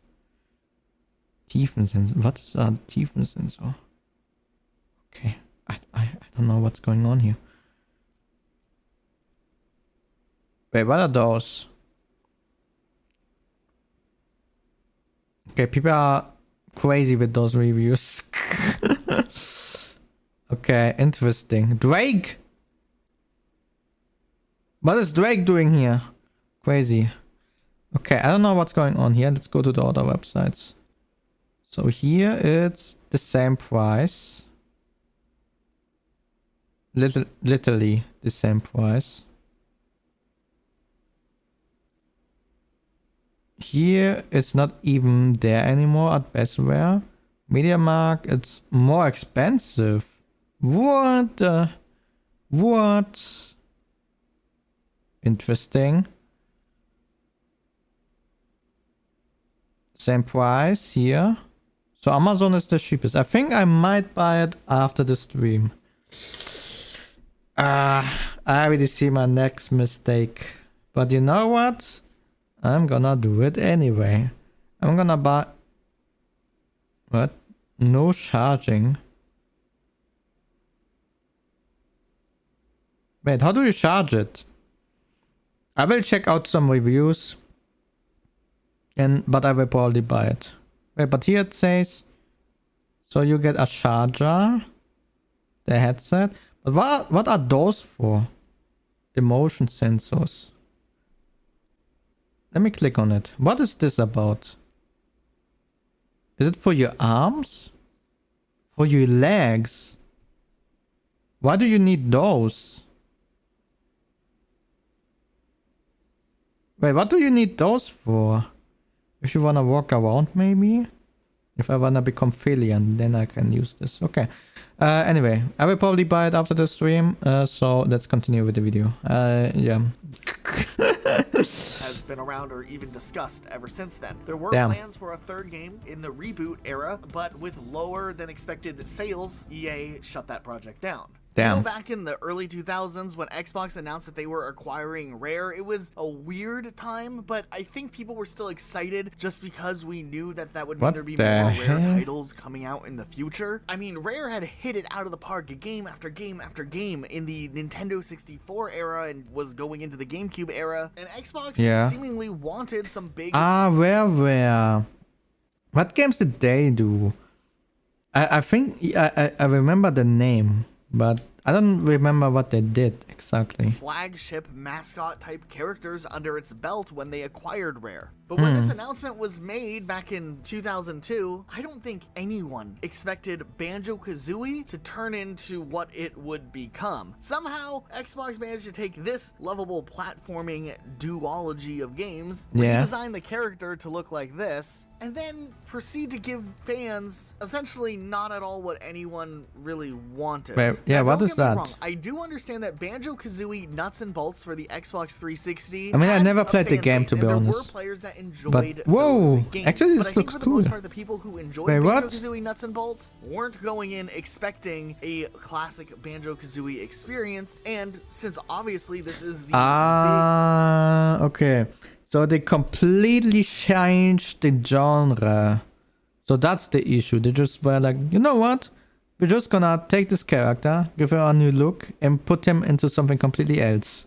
Mascot character for the N64 era. Interesting. A lot of Banjo-Kazooie fans came out to support this game and play it because, you know, the trailers and whatnot did show a lot of familiar things like Jiggies and the two characters, even with their redesigns. But how this game somehow was turned into this car building platform game, it was ultimately way too different from what fans were looking for, because by 2006 it had been a long time since we had a true to form platformer game collectathon type experience, and I think fans are maybe even willing and ready for a new one and looked to Banjo-Kazooie to fulfill that role, except the game was just nothing like that. Now, the visuals and the new art style were questionable, but at the end of the day it looked okay on the Xbox 360. It was just, unfortunately, the fact that the core gameplay was so different that I think that this game just didn't do well enough to warrant Microsoft's interest in pursuing Banjo-Kazooie more in the future. They felt like Rare would be better suited doing other things. I think it still looks like a good game though. I think they disappointed the target audience that they had. Like they push away the original fans and were looking to get a new audience. That's my guess, but I don't know. Like making Connect games before finally they did get to do Sea of Thieves, which is a pretty good game nowadays. To this day, I think Banjo-Kazooie is still on the top of a lot of older players' lists of games they'd like to see brought back in one way or another. And remember all of the hype when it was announced that Banjo-Kazooie would be added to Smash Bros. Ultimate? They got the soundtrack right, they made the characters look modern but also classic to the way that players remembered them. I felt like with a game like Smash Bros, there was a deep understanding about how these characters interact and what made them special, because obviously they're trying to make these characters pay an homage to the series, and I think a lot of fans just wish that that level of detail would have been done with Banjo-Kazooie back when it did have its shot on the Xbox 360 to make something bigger and bolder than ever before, rather than a essential spin-off game. And you know, Microsoft probably put a ton of money into marketing this. I mean, even Lunchables did a crossover for Banjo-Kazooie, so there was like a lot of promotion put in for this game, and crazy. Yeah, I mean, like I said, the game itself is... It looks like a fun game to me, but I never played the original, so I cannot really understand. I cannot really look behind it, you know. For me, it looks like, okay, seems like a fun game. But I see that it's probably completely different from the platformer that you had before. It's fun. and I think a lot of people did enjoy the game, but for the greater scope of Banjo-Kazooie, this game would have been put at a much higher regard had it not been the last Banjo-Kazooie title and not the reason that the franchise died. It probably could have just been a cool it actually spin-off killed off had the there been a solid franchise. Banjo-Kazooie That's crazy. title sometime around the time that this released a few years either before or after. You know, I'm kind of a horror FPS enjoyer, and there's Oh, many me good too. games in that genre. It's a very niche genre, but Fear 1 and Fear 2. I played one Fear. Oh no, it's the one he probably gonna mention. I played one. It was on PC, and I remember I played a bit of it, and I was like, "What the hell is this?" I think it was online as well, but I'm not sure about this. But it was so bad, I uninstalled it like after a week. Were banger games, and both those games were highly rated by fans and critics alike. By the time the third game came out, people did kind of criticize the game a little more for its shift in tone, since the third one shifted towards an action-oriented gameplay style, where the previous titles heavily balanced the mix of first-person shooting and psychological horror. Then some people thought Fear 3's narrative was also weaker, and there wasn't a lot of mystery going on, which also is a valid criticism. But I still think overall the game was okay. It was good. It was playable, and I still think it was a fun game. But so many games around that time did introduce a multiplayer, and so did Fear 3. Okay, it was this one. It was this one. It was kind of cool, but honestly, it's just tagged on, and I don't think most players that like the first two games really needed this multiplayer. And I mean, it's always the argument to be made when a multiplayer gets tagged on, it takes away from the single player development, and you know, maybe resources get allocated to the multiplayer that could have made the single player greater. I don't think Fear 3 was that bad that it ended the franchise. What actually was that bad that ended the franchise was Fear Online. Yeah, that's the one I played. That's the one I played. I remember that game. It was not good. Play multiplayer game that was developed by In-Play Interactive. Now, I actually played this one back in the day when it released, because, you know, I didn't have access to many first-person shooter games. Usually, I would have to borrow some from friends, since my parents wouldn't buy them for me. So a free-to-play shooter, that was amazing to me. Now, the game actually kind of was dead from the beginning, as far as I remember it. I remember playing this in 2014, which was the release year, and I was struggling to find matches. You know, maybe I was just like... I don't remember what happened exactly. I just remember I don't think it was fun. And that I uninstalled it like after a week because I was like, okay, what the hell is this? Stupid, and I didn't know how to set it up, but I remember struggling to find lobby. I can't believe it. It's actually a game I played. I'm so happy. I played something in this video. And I would only find lobbies sometimes. So in my memory, this game was dead from the get-go. And besides issues like the monetization or, you know, the bugs, glitches, issues with the detection, and just generally the gunplay not feeling that and I great. think to that time you had already other good games. Like there was Ava. I don't know how many of you remember Ava. Like AVA. And it was quite similar but better. Better graphics, no bugs, gunplay, different game modes. So yeah. It always they already had, and it was free to play as well, so they had the competition already back then. It baffled me, the idea that you take this horror FPS game that was focused on this psychological horror story and you make a multiplayer game. I mean, Resident Evil has tried it many times and it always turns out garbage, like the last one is Reverse, and so did this. I just don't think these horror games need like a competitive multiplayer shooter. They are good horror games, I think, but multiplayer, good horror multiplayer games, but they usually don't try to make it serious. They usually try to make it fun, like Shrek, for example. What was it? Let it shriek? Oh, Shriek, not Shrek, I'm sorry. Let it shriek or something like this, which is a fun horror game, you know, it's fun. It's not trying to make you actually scared. It tries to make it a fun experience instead. It's just so out of touch to me, and that probably was the final nail in the Fear coffin. And I mean, maybe one day we'll get a remastered trilogy, maybe not, probably not, but I don't think we'll ever see a new Fear, which is sad. Yeah, you could have said they feared that. I'm sorry. Because I did enjoy the first 2 games and even the third one. I will not make a while joke we're like this talking again. about horror games, I might as well For quickly today. mention Dead Space 3, which killed its respective Dead Space. franchise. Dead Space 1 was a great horror game. Oh, it's that game. I never. I saw Let's Plays of this, but I never played it myself.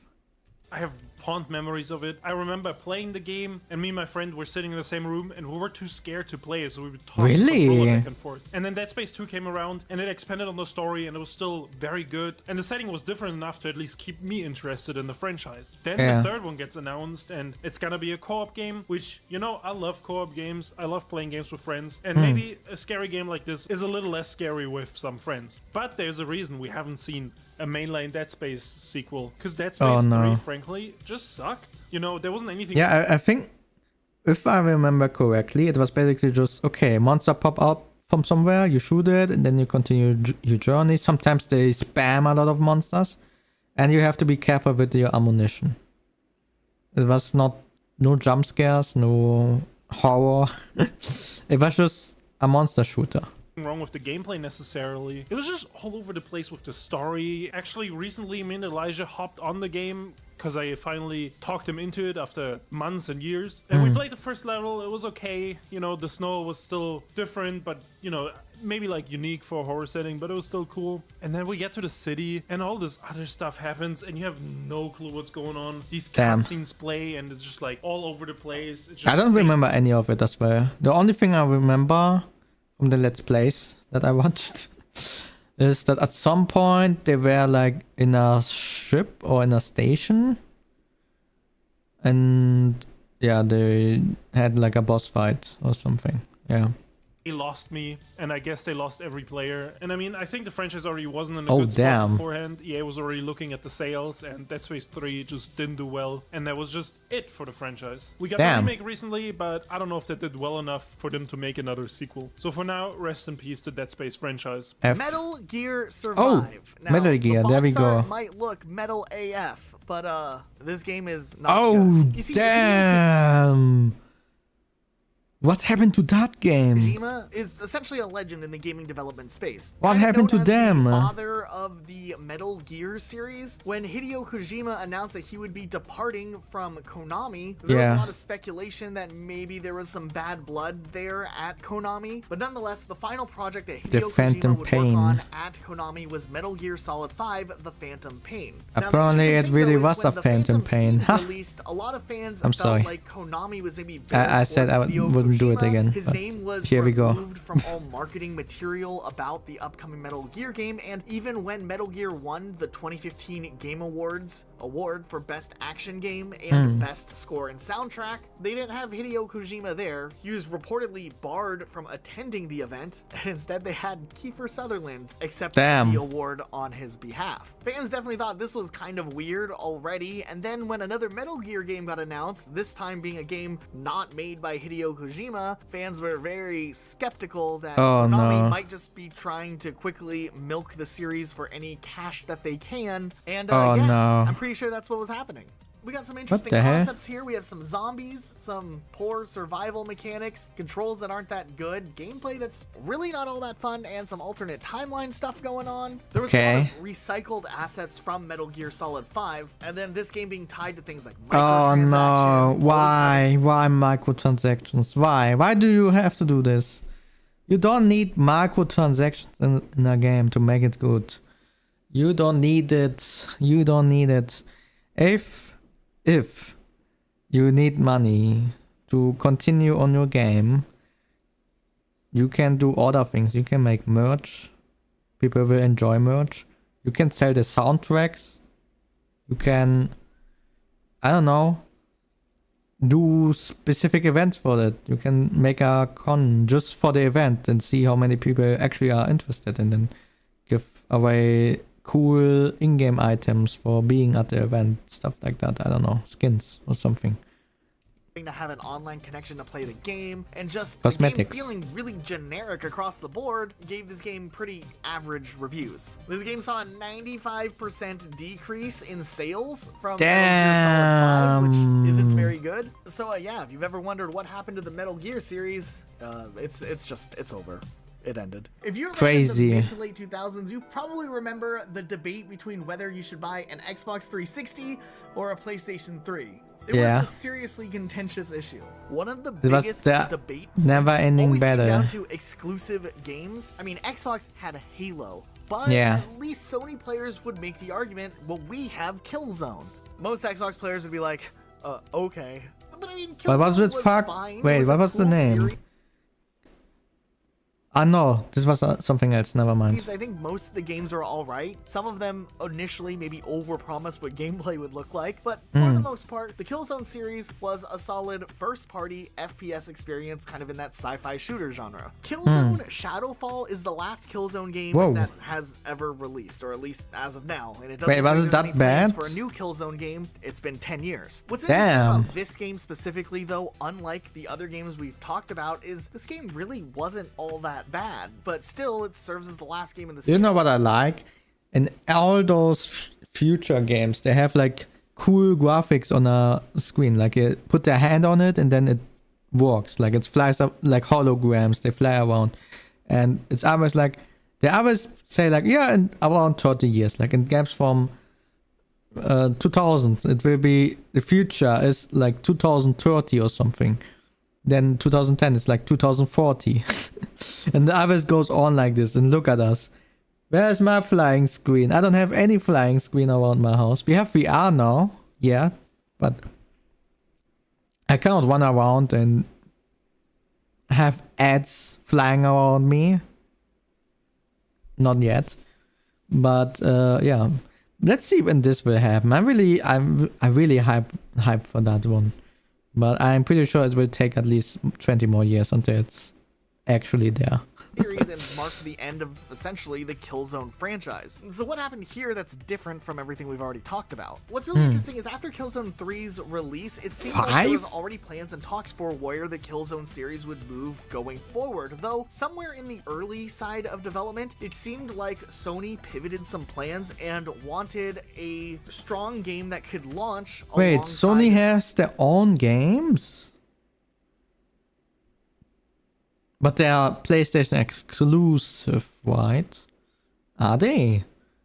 I wonder. The next generation of consoles with the PlayStation 4. With that, the development studio Guerrilla Games started working on their own custom game engine known as the Decima game engine. Wait, what is going on here? The whole development for Killzone Shadowfall essentially a lot bigger and more costly of a process. What's interesting is Killzone Shadowfall did release in 2013, and while it maybe wasn't praised as heavily as some of the older Killzone games, it was received pretty well actually. It definitely was overshadowed by stiff competition in the FPS market, but held its own and even sold over 2 million copies. Okay, no, so that's, it was a financial fine. success. Unfortunately, we don't really have too much information as to why another Killzone game wouldn't ever get made again. Probably because there's too much competition. Like, I don't know. But we can speculate a couple of things. The most likely thing is the studio just wanted to work on something else, and they would go on to make Horizon Zero Dawn, which now is its own big series with an online game and a third game on its way. Also, the Decima engine that they made continues to be developed on and upgraded year to year, and it's worth noting that Guerrilla Games isn't the only development studio that uses this engine. This is like the main engine that Sony PlayStation titles end up using. Death Stranding used the Decima engine. All of the Horizon games use the Decima engine. It also looks like Death Stranding 2 will likely use it as well. So yeah, Killzone Shadowfall, while the story maybe wasn't as great as the other ones, wasn't necessarily a bad game, but I guess it just became a result as a forgotten game that is now the end of that series. I don't know. What do you guys think? Should they make a new Killzone game? Man, it's still crazy to me that it's been over a decade pretty much since we've had Will probably be a better Royale, so don't do it. Cell game. Those older games were so awesome. It was just a really unique experience having this really fluid stealth mechanic built into a spy game. And while the single player was really cool, some of the multiplayer games that had come out over the years also were praised for being really unique, having some interesting cooperative and competitive mechanics tied in. So it's really interesting that Splinter Cell Blacklist is the last Splinter Cell game we ever saw, which released in August of 2015. Damn, this is 12 years ago. Splinter Cell Blacklist was actually not a bad game. It was praised pretty much across the board. Wait, what? People had good experiences. What happened to it. And while maybe it's not talked about as much nowadays, I think it partly was in fact that it released towards the end of the life cycle of the Xbox One and PlayStation 4, for example. Oh, and it did come out on the Wii U also. It just put it in a weird spot to Wii U justify a lot of titles were people not buying it when they're already looking to buy the next generation of consoles, and there's I think FPS on Wii U is not a good idea. a lot of games stacked up in late summer, early fall of 2013. I mean, we had GTA, Call of Duty Ghosts, Battlefield 4. That's honestly just a handful of all the games that were released that year. But yeah, the game had good reviews, and it's interesting to see that there was nothing ever made again. The main thing that we can see as the reason maybe but how much did it sell? As a priority for Ubisoft was because of the fact that the game didn't meet its sales expectations. Ubisoft had expected that Splinter Cell Blacklist would sell at least 5 million units. Which is how much did this sell? 3 million? Where the game ended up only selling 2 million units. But that's fine. I guess that's because of fine enough. I mean, whoa. that they haven't been too confident to greenlight a new Splinter Cell game. It wouldn't be the full end for the Splinter Cell universe though, as we would see Sam Fisher appear in a couple other things like Ghost Recon, and now he's an operator in Rainbow Six Siege. Wait, Ghost Recon was another game, no? I mean, he's an old man now, but I think it's time that maybe we take a look at the Splinter Cell series again and either do a reboot to the series or introduce a new character to take on the reins from Sam Fisher himself. Still, it is interesting that just because a good game that's Ubisoft. Nowadays, they will probably do some crazy stuff in there. It marked the end with of the a game. very loved franchise. It will probably be multiplayer. About, the little engine that couldn't, just couldn't at all.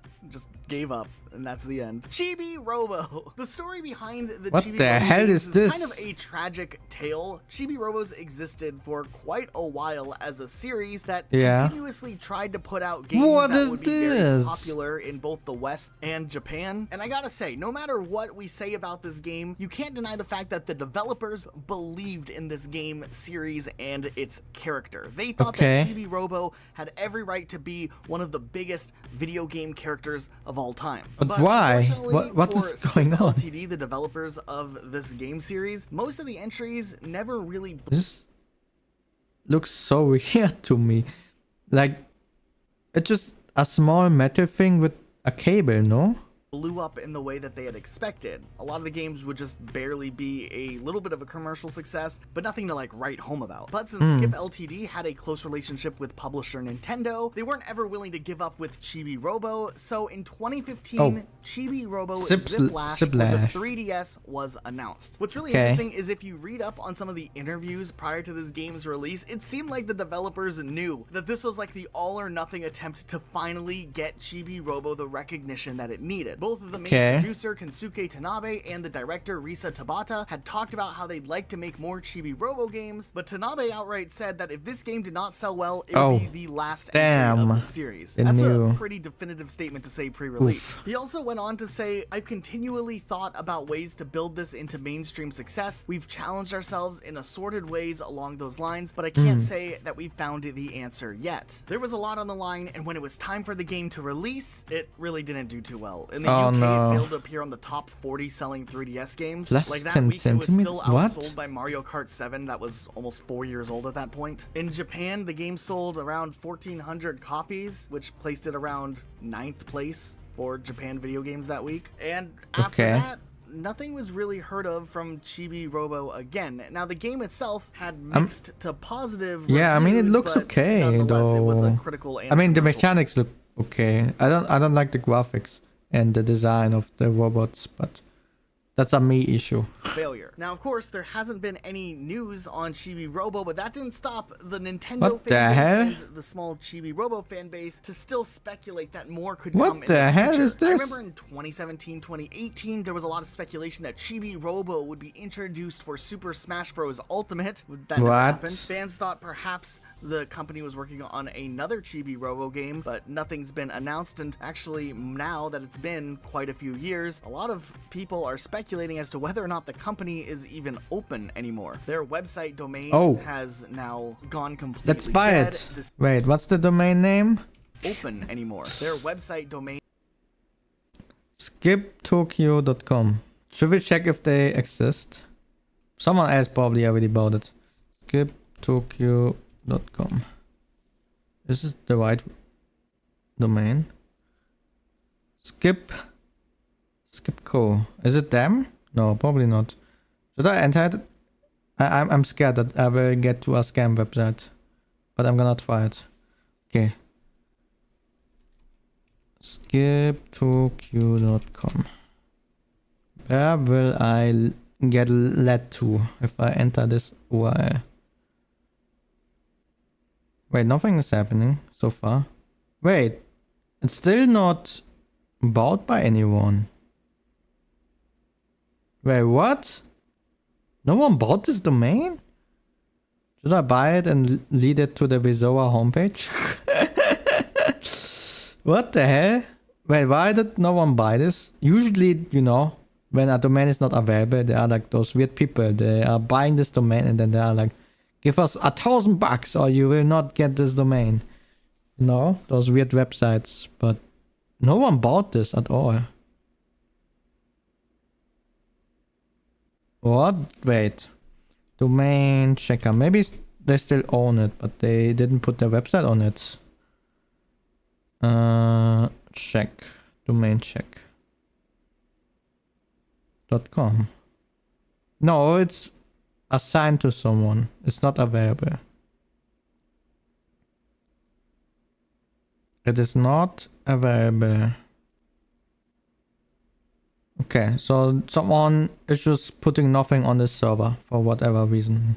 He still has the domain, but he's not putting anything there. Okay, well, fair enough, I guess. Has now gone completely dead. The CEO doesn't have the website in his Twitter profile, and the building that had the offices for Skip Ltd is occupied by a different company now. So unless Skip Ltd has a new office somewhere and they're working super secretly quiet, their company might be gone altogether. It's always sad when this type of stuff happens, but they did bank on Chibi Robo being really successful. Yeah, maybe they will open a new company and then they will direct visitors to their new website. That would be my assumption.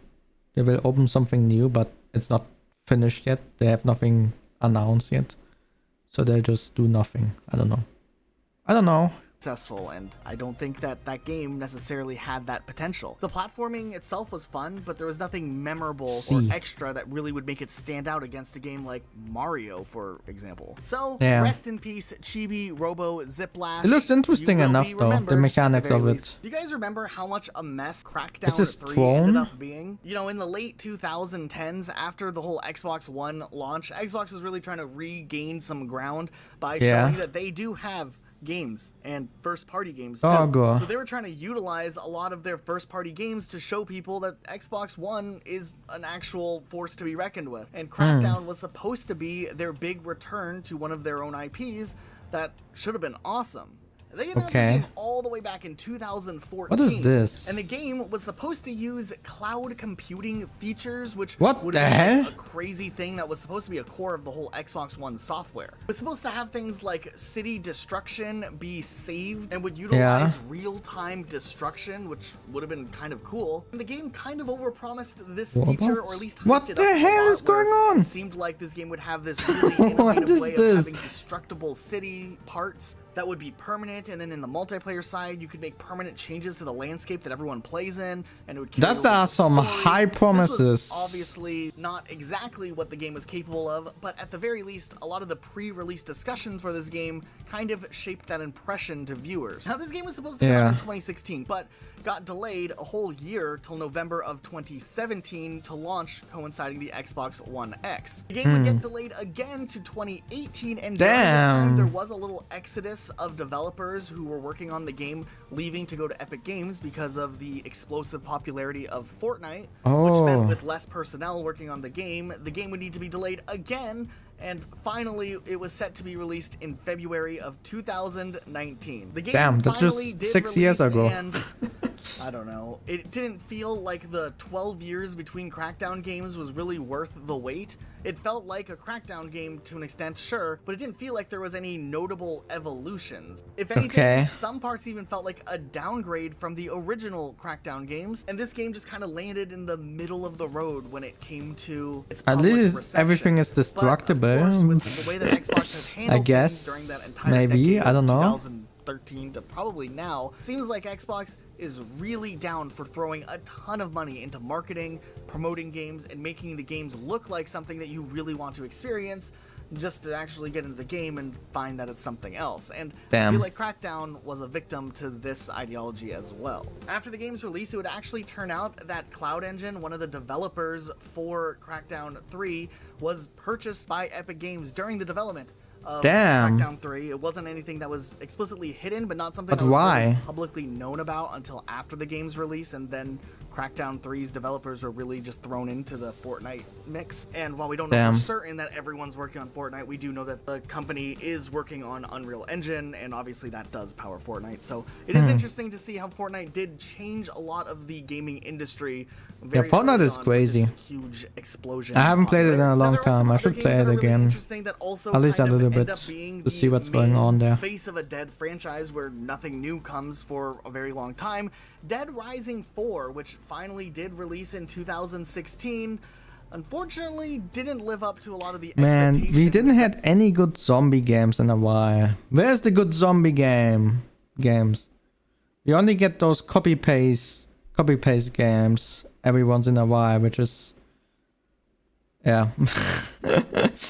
not exciting at all. That a lot of players had. Now, don't get me wrong, this game was still an okay game. It just didn't have that same polish that the older Dead Rising games had.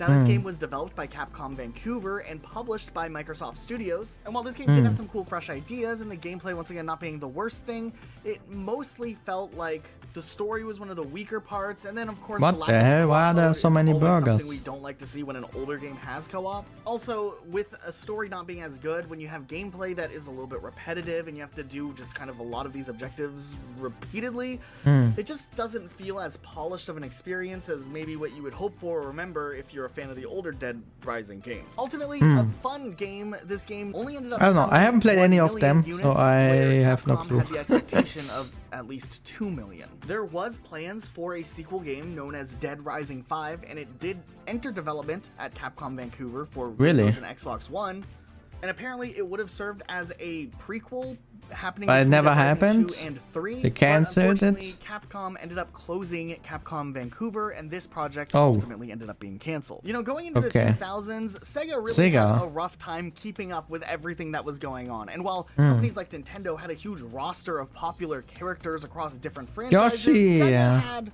Sonic. Do you like Yoshi? Would you like more Yoshi or Mario? They were really trying to do everything that they could to keep their other IPs relevant with the new Sega Dreamcast. So of course, Echo the Dolphin would need to have his own game in the Dreamcast format, and that's where we got the game Echo the Dolphin Defender of the Future. This is a real game that actually exists, and it was kind of interesting. It later would release on the PS2 also, so some of you might remember it.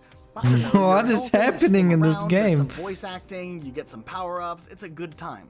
This game actually was kind of solid. It was reviewed decently well, like probably as well as Dead Rising 4. And I mean, for a game that released in 2000, it looks pretty good. What's happening with the stones? There were plans of a sequel game I'm so confused. Echo the Dolphin Defender of the Future called Echo 2, Sentinels of the Universe. But unfortunately, with Sega and the Dreamcast not doing well and the Dreamcast's eventual sunsetting earlier than expected, the sequel to Echo the Dolphin Defender of the Future. Oh no, I really wanted to play Echo the Dolphin Defender of the Future. A long time later, like years and years later. But yeah, it's a shame that we've never seen an Echo the Dolphin game since Echo the Dolphin Defender of the Future. Maybe one day. Back in the classic 90s era, the Turok games were kind of amazing. You had to run around, shoot dinosaurs. What it was a the pretty hell? Experience. Things didn't go as well though when they tried to bring Turok back later on in the form of a fresh reboot. So I think we should talk about Turok 2008, and Luke what played is this for a little Turok? bit and has Turok? some interesting Turok? experiences. 2008 wasn't Wait, interesting. who is it from? Touchstone. Okay. Played this one a little bit and has some. Oh my god, Xbox Live. Do you remember the Xbox Live times? The crazy times when everyone had this weird profile picture with the dude with the gum in his mouth. Yeah. Interesting experiences. 2008 was an interesting time. You had all these franchises like Call of Duty, Halo, and Battlefield finding their own. And Turk was notoriously an FPS game about hunting dinosaurs. And then by 2008, they wanted to keep up with all these big first-person shooter IPs, and they made Turok 2008. And they tried to rely on the multiplayer heavily. Wait, they went for the multiplayer more than the single player? Yeah, they had a decked out multiplayer. They wanted it to be the next big thing, like Call of Duty would have. I'm actually really surprised about that. Crazy. To be honest, I thought a game like that was more heavily implied with the single player. Yeah, I mean, notoriously it has been, right? And it was always like, you know, the first couple of games, there was like magic and stuff in it, and it was like a little science fiction-y, obviously, because you're fighting dinosaurs. What is this? What is this? Okay, well, it's okay. Dinosaurs on like planets and stuff. But I think personally, I would not play it, but you do you. The 2008 remake, they also really went like the gritty, realistic route, and that also kind of took away from the original charm. I remember Turok, one of the older Turok games on the N64 did some weird stuff where it was like a multiplayer only game too, if I'm remembering correctly. So I don't know, maybe they just didn't know what to do with that one. Yeah, I mean, I want to say like the studio was already financially struggling, and Turok 2008 for sure didn't help, and that's probably why we haven't seen the Turok since 2008. Well, interesting. Speaking of games that wait a minute. Okay, no, I thought it's Fubuki on the left, but it's 02. Originally from like that Nintendo 64 era. Or no, Nintendo FBK. Era. F-Zero Climax is a game what the hell is put that? on this list as a recommendation of one that we what was that? About. I didn't even know this was a game. F-Zero Climax basically was a re-release of previous tracks from really 3 old. games, I believe. The last one being the game that released the previous year. So it already wasn't fresh content because it was content from the last year's game. And then on top of that, the game was notoriously short. Like if you would get through all the tracks and unlock everything, people say it was like 30 minutes to unlock everything in the full game. What did Interesting. It release on? Game Boy Advance, which the previous year's game was already a Game Boy Advance game. I think that might be one of the reasons why F-Zero has been gone for so long. But another fun fact about F-Zero Climax is that in the first 3 days, it 5,000 copies, which doesn't sound like a lot. No, it's not. And this was Japan only, and I think it just wasn't a success in Japan, and that's why we never got it in the West. People always talk about like the Super Smash Bros. Cast of characters and like how they're iconic franchise protagonists. And we talked about Star Fox earlier in this video, but F-Zero is kind of the other game that gets grouped in there, where it's like, yeah, Nintendo's like forgotten series, and now we get randomly F-Zero 99, which is a cool concept. What is going on over here? Be something they continue to support, or if they'll just wait, like, are those online players? Like the other, like, there were so many of them. Battle Royale type games Nintendo's done. Right. Yeah. Obviously with live service games. Battle Royale. Now, the next game that I really wanted to make sure we did get to include, even if it's here kind of at this point in the video, is the Bubsy series. What I don't is know if this? you're a huge fan of Bubsy, but I always thought Bubsy was a really interesting character. Do you know to exist, Bubsy? period. I mean, honestly, the first time I heard of Bubsy was in some YouTube review, and the guy was just clowning on the franchise. So when you told me a little bit more about it, I was surprised that it even had that big of a history. Yeah, it's interesting. Wait, so like, what? Bubsy was kind of created during this time where mascot characters were a really big thing, like in the Super Nintendo era, and it was just like not really that great of a game, but something about this character just like trash talking you was an appealing part, or just the way that this character talked. It was obnoxious. It was bad, and the games weren't good either. But Bubsy 3D really just like took the cake with being one of the greatest worst games of all time. Specifically, damn, that's quite a statement to make. And then Bubsy constantly just talking was one of the weirder things. And I don't think Bubsy maybe had like the legs to be this huge, long, successful franchise, but at some point someone dreamt up this character and said, yes, this is it. This is the future. And I don't know. And Bubsy was dead for a really, really long time. And then but when was this released? In the 80s or something? Wait, what is this? Is this the same game? This looks newer. But I cannot really put it anywhere. My guess would be 2010 or something. Back We saw random Bubsy revival, which is interesting because When? essentially, I can't remember the studio that did it, but they took a different game that studio had already made. I think it's like called like the Gianna Sisters or something. Right. I remember that. Yeah. Yeah, and they just like took those assets and just slapped Bubsy in there and had Bubsy's voice What acted the for it. hell? And I remember when we What started the hell? Rocket Sloth, I reached out to the Bubsy Twitter account through DMs to try to get a review code. The response I got was someone. What? Dear Rocket, please send the request to prbubsy.com. I want it over to PR and get it done for you. Jeez, I have to do everything. What? I have to do everything? Is this way what? Is this way Mario started? What? Oh, never mind. Plumber, that's right, Bubsy. What? I'm so confused about the last part. Pretending to be Bubsy on Twitter, saying that they were going to go and get me a review code. But like they were in character DMing me, which was a weird experience. And then we never got the review code. Damn. Never heard from them. Damn. I think they made a sequel to that game. I think it was just another asset flip. And that was it. Bubsy was dead again. No more Bubsy. Dead. Speaking of mascot characters, we have Blinks from the original Xbox. Why are there so many furries in this video? I don't know what is going on. Xbox and Microsoft really wanted to make an attempt I'm so at confused. establishing their own mascot character. You know, Nintendo had Sonic, Nintendo had Mario. Should we make a Vizora furry mascot? You know, Nintendo had Mario. Oh, Sega God. had Sonic. PlayStation kind of had like Spyro as the mascot for a while. Yeah, Crash okay. Bandicoot, Jack and Dexter. There was a lot of things like going on over there. But Xbox had nothing. So they were like, Crazy. we need something to launch with. And Blinks was the game. And Blinks, interestingly enough, was supposed to be Xbox's appealing character for Japanese markets. The Really? game underperformed in international markets, probably alongside the Xbox not performing well. But the game still performed well enough where Microsoft is like, you know what? You guys go ham. Make us a sequel. And What? the sequel was not really at all like the first game. And I think that probably hurt that game more. They just tried to change too much. It was like there was like two sides to the story, and you would make your own character. You barely even play as Blinks, even though he's supposed to be the mascot character. That game was a little weird. I mean, people are nostalgic for Blinks just because of the character, but I think the gameplay itself in that second one was less memorable. And, Crazy.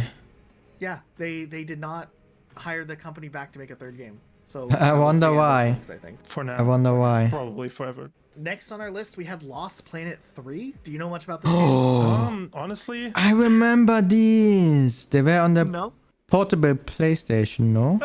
We don't know anything about Lost Planet 3. Were they? Honestly, no. Honestly, no. Jengis mentioned this to us, and he was really passionate about it. So I think he got betrayed by this game. It was a very What? personal attack. It sold 27,000 units on the PlayStation 3 in the first Hmm. week of being on sale, the lowest sale debut for the installment in the series, and Capcom described the game's sales as below expectations due in Okay. part to intensifying competition in the European and US markets. Whatever What? that means. I didn't even realize that Lost Planet 3 came out in 2013. I thought Lost Planet was like this early 2000s franchise or mid 2000s Was it? franchise. That Yeah, I came, mean, like, I always think about it as like a 360 franchise Wait, it was the one with the weird puppet, right? too. And I guess 2013 there was still 360. Oh, was but it? late 360. It was like the very end of the 360 life cycle. That also could have been. Show us an a issue, right? picture. You What release is a Lost sequel Planet? So late in the console generation when the new one is already on the horizon. Should I It's look true, it and I up? think that's what we saw. Interestingly enough, maybe I will look it up. I'm pretty sure it's the one with the weird picture. Lost Planet. Images. Wait, what? Okay, no, never mind. I don't know what the hell this is. Never mind. I was thinking of a completely different game.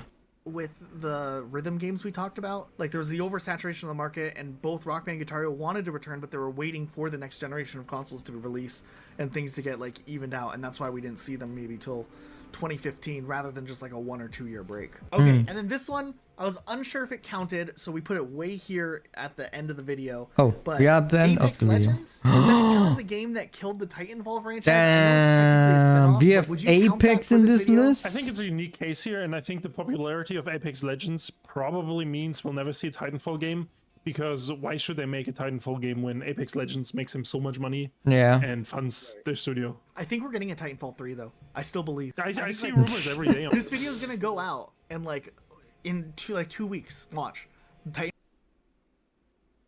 Interesting. I will not say anything. We are currently working with Apex Legends on something, but I will not spill the beans. I will not spoil anything. Titanfall 3 will be announced. There's a new rumor every day about it. You are right about that. But do we count Apex Legends? I guess Apex Legends is still the same universe. It's not. It didn't kill the franchise because Apex became the franchise. Apex is its own franchise. It's not a game in the Titanfall universe. Yeah, I don't know. Apex is the new one. I'm not sure if we should count on this list or the not. The new franchise. I was like, why not? We'll throw it on and see how it does. And I mean, you know, there's a chance they'll announce Titanfall. I never played Titanfall. I think. Do you have any ideas of what the next franchise that's going Was it the robot game? Okay, I got a bold prediction. I'm not sure. I think the Tom Clancy games might have already died because they were going away from using the Tom I remember Clancy. playing the Division and it was okay. And then the Division 2 came out and it was like, what the hell is this now? Like the little brand. What the hell? They removed the branding from X-Defiant. So I wonder if after all these years they're hesitant to tag on Tom Clancy to these games, which would mean the Tom Clancy franchise is dead in a way. It is weird that if you think about like Tom Clancy was like known for like this reputation in the gaming space for being like these hyper realistic military shooters. Was it? Or like just something in that. I don't really remember, to be honest. But then we have like what was it? Rainbow Six Extraction, was that the name they picked for it? Yes. Tom Clancy's Rainbow Six Extraction. It's like these alien monsters fighting. Like it's just so different from the like future realism that was like the Tom Clancy branding. I always thought that X-Defiant was a weird game to show off and have that Tom Clancy branding on. And it makes sense that they dropped it. They had it on there for a while and then they removed it. Are they keeping it on for the Division? I don't actually know. That'll be interesting to see what they use for branding with the Division going forward. I don't know what else is going to die off. I have another guess. What's that? You know how the EA FIFA games recently switched over to the EAFC games? Right. Because they lost the license from FIFA because FIFA wanted so much money. And FIFA said, we're going to make our own games to compete. But nobody has heard anything of this, right? So I wonder when it will come out. I'm not a big football fan, to be honest. Like soccer for the Americans. But I might try it out in the beginning. I mean, I like to play soccer myself, but I don't really like people like watching the game. It never happens. FIFA is but I don't know. That's true. That's a big franchise, so. My guess, okay, this one's a little down the road. We're going to talk about franchises that died because of a game that released. No more releases because of this. Okay. I think Grand Theft Auto 6 Online. Oh. Like GTA 5 Online already existed for so long. I wouldn't be surprised if GTA 6, like, they build that platform where they can just add content through there. We talked about this in the beginning. Abandon the traditional release altogether. Yeah, that's a very good point. I don't like the idea, but I think that's what's going to happen. I mean, I don't know if I don't like the idea. It's we will like, see what will happen. It's good content, it's fine. You know, it will depend. Because there is games that are 20 years old that are still played and are still fun. And a lot of them I think a lot of people will continue playing GTA roleplay. Not only because they probably will not be able to run GTA 6, but also because the community will probably still be a lot with GTA 5 roleplay. Or MMOs, but let's see. GTA we will is see kind of what like will happen. An open world type thing. I think the problem is with GTA Online. I mean, there are a lot of people playing GTA San Andreas roleplay.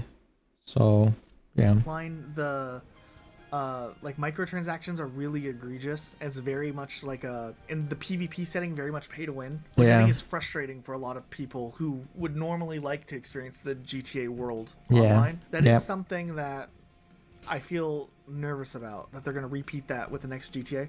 But, we will see. I mean, we will see. You know, they could course correct also. That is very likely though, because the all those shark cards they're trying to sell, and there's an insane amount of stuff you can just buy and be better than other people. But there's also PvE content like the heists that were big, and they did also put a lot of effort into that kind of content. I think we have a solid list here. Yes. All right. Well, nice. Thanks everyone for watching. Thank you for the video. About this video, we're trying kind of a different format where we are very like hyper focused at the beginning, but then we kind of loosen up, chat a bit towards the end. If you like that format, maybe let us know in the comments. I think it was really we'll try it share. again. Maybe we'll Personal never do it again. opinion. Huge shout out to our patrons. Link in the description down below if you want to throw a few dollars our way. Who do we have there? Honey Lavender, Spoiled Bio, See you guys all next time with Cat Sharon, Sam King.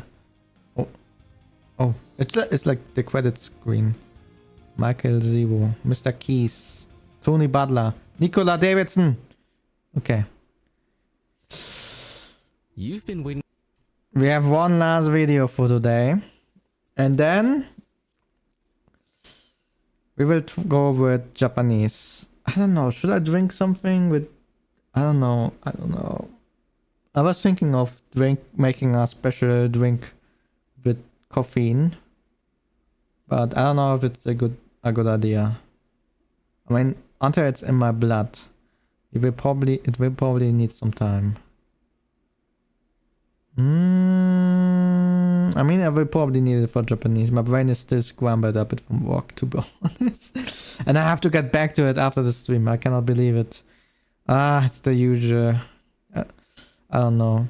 I really like to say, yeah, we'll get better next month, but I already got so many tasks for next month that it will get better in 2 months. That's what I like to say, but yeah, I have to put a stop to it at some point, but right now it's just what it is. But I think I'm gonna do it. I kind of have to do it. Otherwise, we will just move around the Japanese learning to another date, and I don't want to do this all the time. I want to learn it. I need to learn the language, you know. Yeah. Okay. I will really quickly drink something, and then after this video, we're gonna go back for hiragana. We will do a quick hiragana jump test. Then we will do a katakana test because we haven't done it in a while. And next week, then we will learn new katakana. That's the plan. Right. I think I'm traveling next week. I have to check my schedule actually. But yeah, we will do something. Okay. Anyway, let me really quickly grab something, or actually I can finish it and drink it directly, and then I will come back. Okay. See you in a minute. Wait, what? Auto mod. Okay. I see you in a minute. Shotomatte.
Okay, I'm back.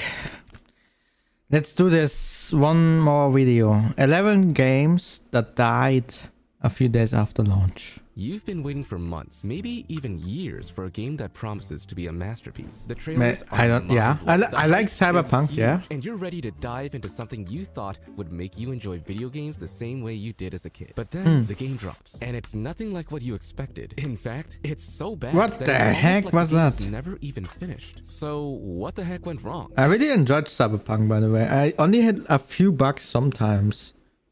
Like it was, I don't know. Maybe I played the PC version, but for me, everything mostly worked. Like there were barely any bugs actually.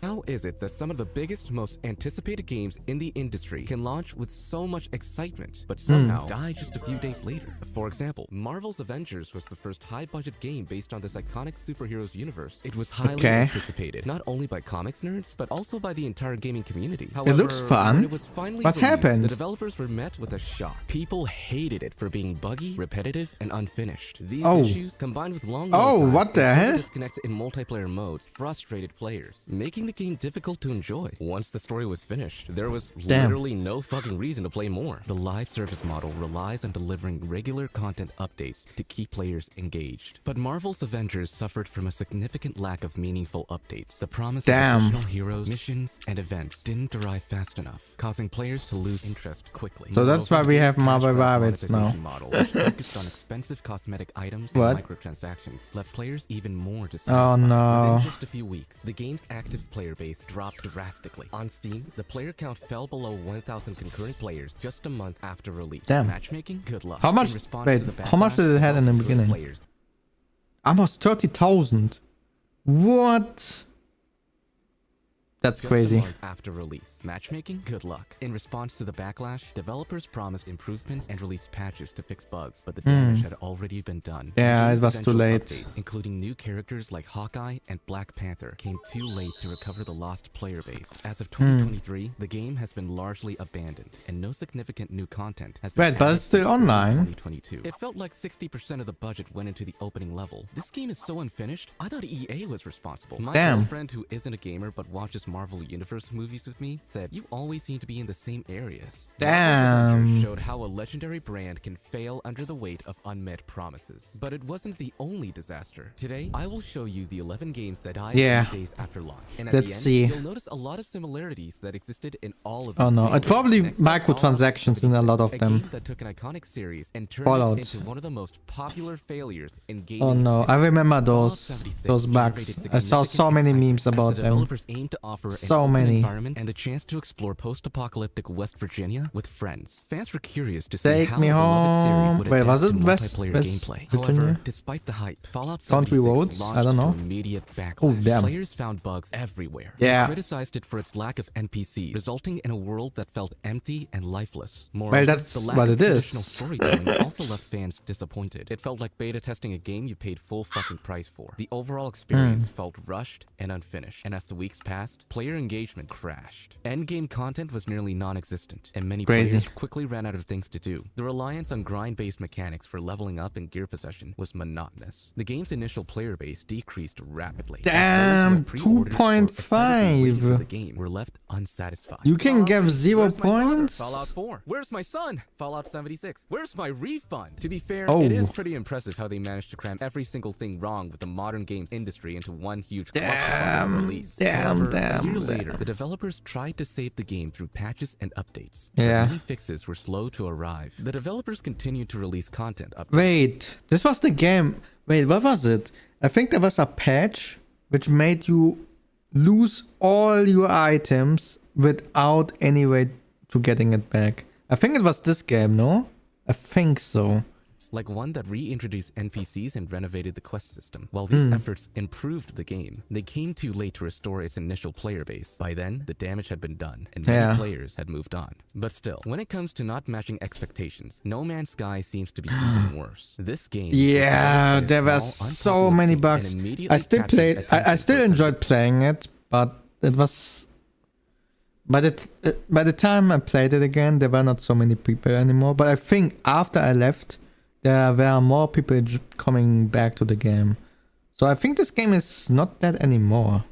I think it came back, kind No of. Man's Sky promised a massive universe with 18 quintillion planets to Yeah, explore. yeah. Each planet would be unique, featuring its own ecosystems, landscapes, I and remember species. those The promises. excitement around the game skyrocketed, and No Man's Sky became one of the most anticipated And there were releases of so many 2016. bugs The at the game's developer, beginning. Sean Murray, often appeared in And also interviews someone and hacked the events, game in increasing the curiosity on by launch discussing day. features like seamless multiplayer, where players could theoretically encounter each other in this vast universe. When No Man's Sky finally launched, it quickly became clear that the game fell far short of what had been promised. Players found the gameplay to be repetitive and empty. The advertised features like multiplayer interactions were missing, and many of the planets felt lifeless or too similar. There was a huge disconnect between the pre-launch marketing and the actual product delivered. Technical issues also plagued the game, and its $60 price tag made this all the more disappointing. Back then it was a really huge price, by the way. Sky, a sandbox with no toys and no sand. You can do anything. Yeah, like turn the game off, deleting it, and never going back back to it. Damn. The astounding irony of creating a game where you can do anything, yet there's nothing to do. Despite the terrible launch, the developers did not give up on Yeah, No Man's Sky. they improved Over the game next a few lot. years, they worked on an extensive redemption arc, releasing a series of major updates Yes. to fix many of the issues. These updates gradually transformed the game into what it was originally promised to be. By 2020, No Man's Sky was considered a successful comeback story, with many praising the developers for sticking with the game Yes. and making good on their promises. However, the game's reputation had been heavily damaged by the initial Yeah, I release, haven't and played it burned in a up long its true time as potential. well, No Man's Sky to be turned honest. things around after a rough launch, but not every game gets that second chance. Like Anthem, that is set in a vibrant sci-fi world Oh, and was advertised no. as a combination of Oh, RPG storytelling no. and loot-based multiplayer. The reveal generated massive Oh, excitement no. because of the developer's reputation for strong narratives, and players expected Anthem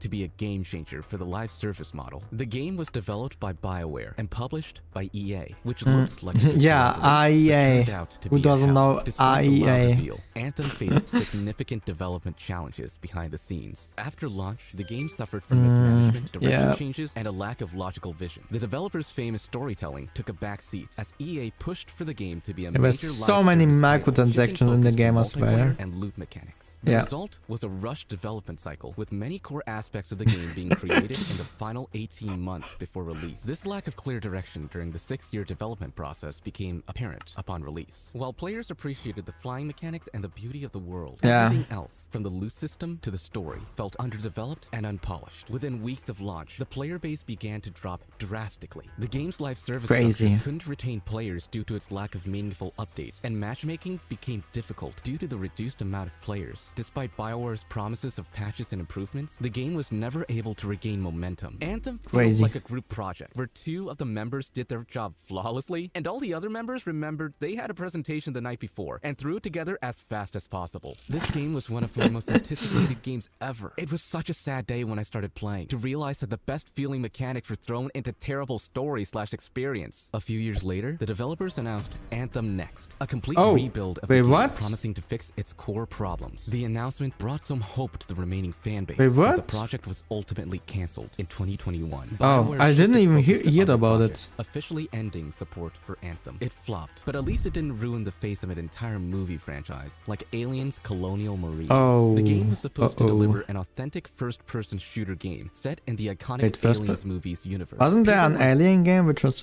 like really realistic, where you had to hide and stuff like this? Like it can hear you and it learns by your movements?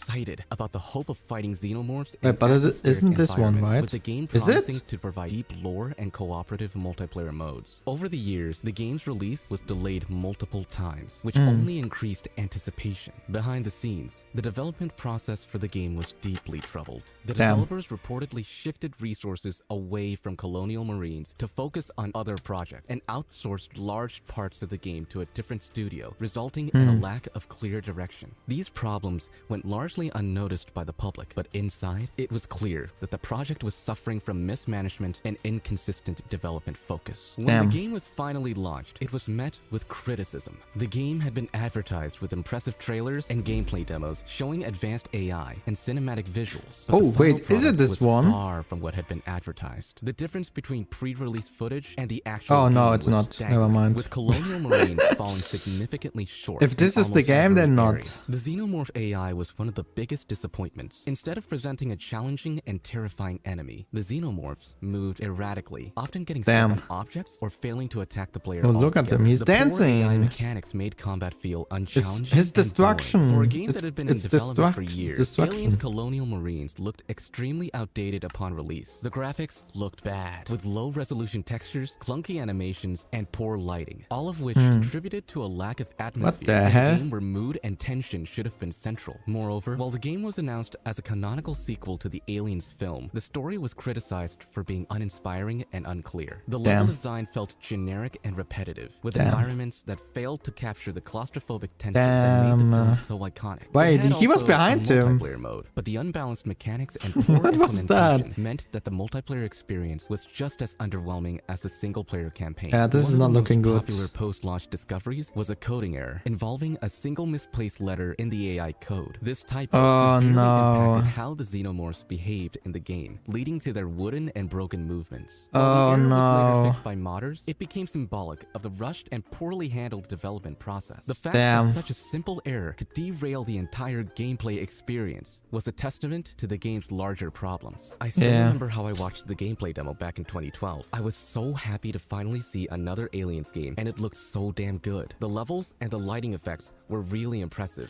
I didn't pre-order the game. I was devastated. Oh, When I watched no. early real gameplay. I will I feel never bad buy a for Gearbox game ever again. The Daedalus. backlash was Daedalus? instant. By the end of its first week, Daedalus? Aliens Colonial Marines was widely regarded as one of the biggest gaming failures in history. The Damn. negative reception even led to a lawsuit against Sega Damn. and Gearbox for false advertising, claiming that the pre-release trailers and Wait, demos wasn't were there misleading compared to wasn't the there also actual game.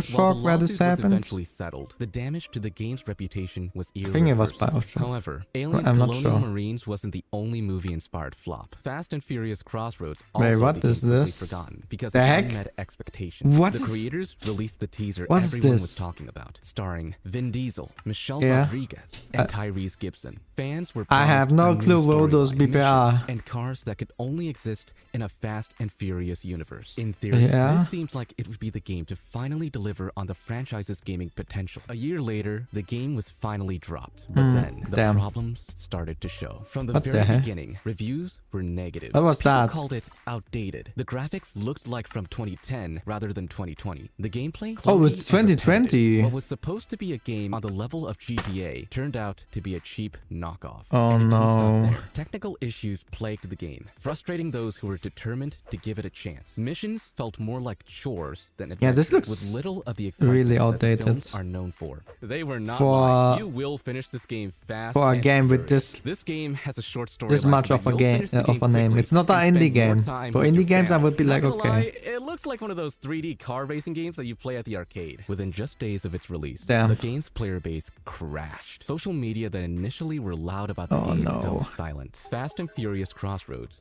was removed from stores by mid-2022 because the game simply couldn't survive in a market dominated Damn. by polished, well-executed racing games. However, Yeah. when it comes to being outperformed by competition, Oh, no. Battleborn seems to have the unluckiest story. What is Developed by Battleborn? the same studio behind Borderlands, was Yeah. advertised as a mix of first-person shooting with MOBA elements, offering Oh, players a large number sounds of unique interesting. characters. The game promised a combination of cooperative what? campaign missions and competitive multiplayer modes, with it Yeah. aiming to stand out by blending the chaotic humor style of Borderlands with the rising popularity of MOBA gameplay. At the time Okay. of its announcement, the developers had high hopes that Battleborn could become a significant title in the competitive multiplayer It looks scene, interesting, to alongside be fair. titles like League of Legends and Dota 2. Battleborn was officially released in May 2016, Oh. but its timing would prove to be one of the main reasons for its downfall. Just Really? 3 weeks later, Blizzard launched Overwatch, a game Oh, with a similar no. hero-based format, which quickly Oh, overshadowed no. Battleborn. Despite the differences between the games, comparisons between the two were inevitable. Yeah. Overwatch, with its smoother gameplay, more polished mechanics, and stronger marketing, quickly became dominant in the genre. Battleborn had the Damn. misfortune of launching Freaking just Diva. weeks She before did Overwatch, everything. which directly competed with the same audience. Overwatch's appeal as They an should have easy-to-learn released it shooter now, far right now, outweighed at this Battleborn's point. more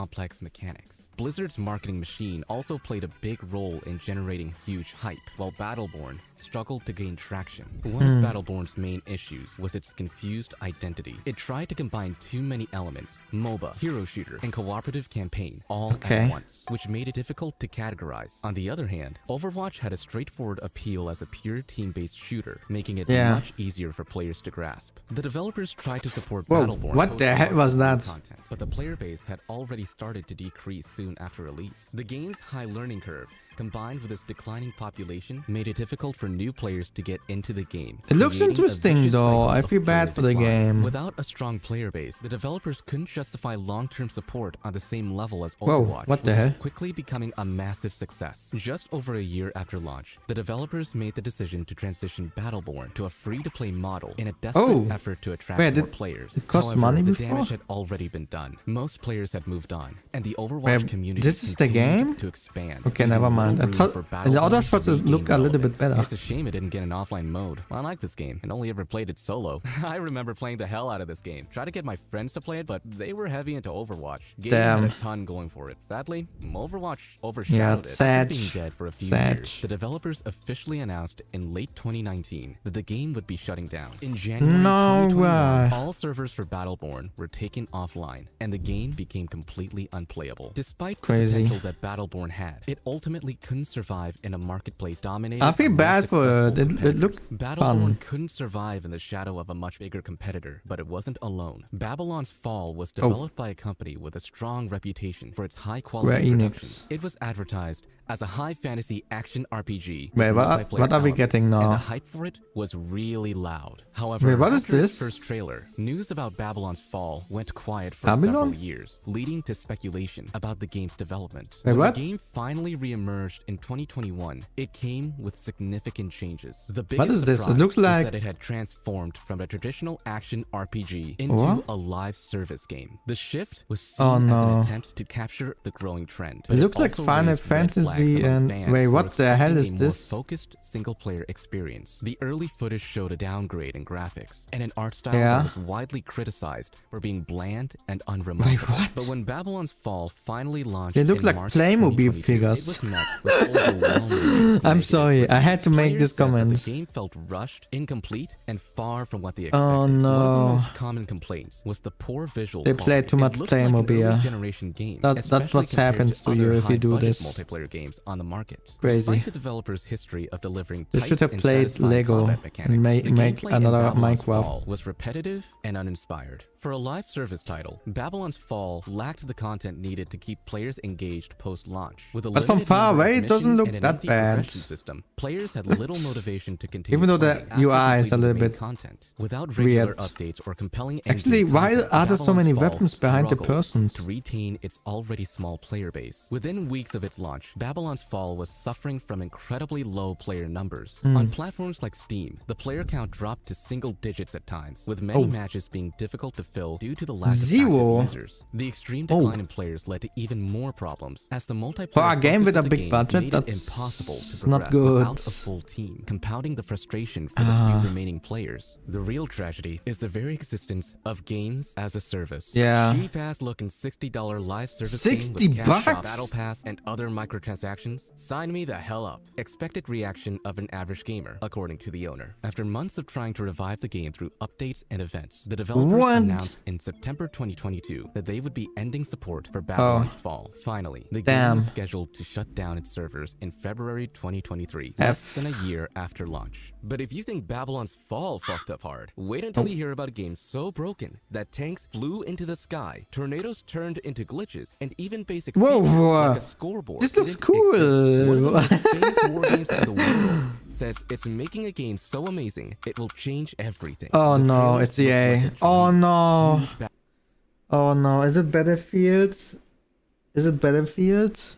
battles, futuristic weapons, crazy weather like tornadoes, and Yeah. massive maps where over 100 players fight at the same time. People Wait, were what? so excited for Battlefield 2042. Oh, it Gamers is. pre-ordered it No. like crazy, and everyone thought it would be the next Oh big no. thing. Then Oh the game no. came out. At Oh first, no. everyone rushed to play, but it didn't take long for the excitement to crash To hard. be f- I mean, the players are not there anymore, but they at least fixed the game by now. A helicopter in the game. Within hours, players were already angry, confused, and disappointed. Let's Yeah. start with the bugs. There were so many glitches. It felt like the game Yeah. was playing a prank on you. Tanks would suddenly float into the sky like balloons. I remember the Sometimes, your open bullets would beta, just it was disappear instead so of hitting your bad. enemies. People would get stuck in invisible walls or fall through the map into Oh, nowhere. no. And then there were the tornadoes. A huge feature EA showed off in trailers. Instead of making battles epic, they glitched so badly that cars and players were tossed around like toys, often ruining the match Wait. entirely. And the frustration didn't stop Wait. there. Players quickly noticed that some of the most important things were missing. For example, there was no scoreboard. Imagine playing a game Oh, where you can't yeah. even check if you're winning or how well you're They doing. added it after Worse, like a there was year or no way something. to talk to other players in the game. Yes, no voice chat. For a big multiplayer game, that was a huge mistake. People had to use apps like Discord to talk to their friends while playing. Long Longtime fans of Battlefield were heartbroken. They loved the older games because they felt like real war experiences with teamwork, strategy, and so many cool details. But Battlefield 2042 felt empty, like it wasn't made for true fans. The developers made changes I think we played it on this channel as well. Weapons, gadgets oh no, it was like Battlefield 1. Never mind.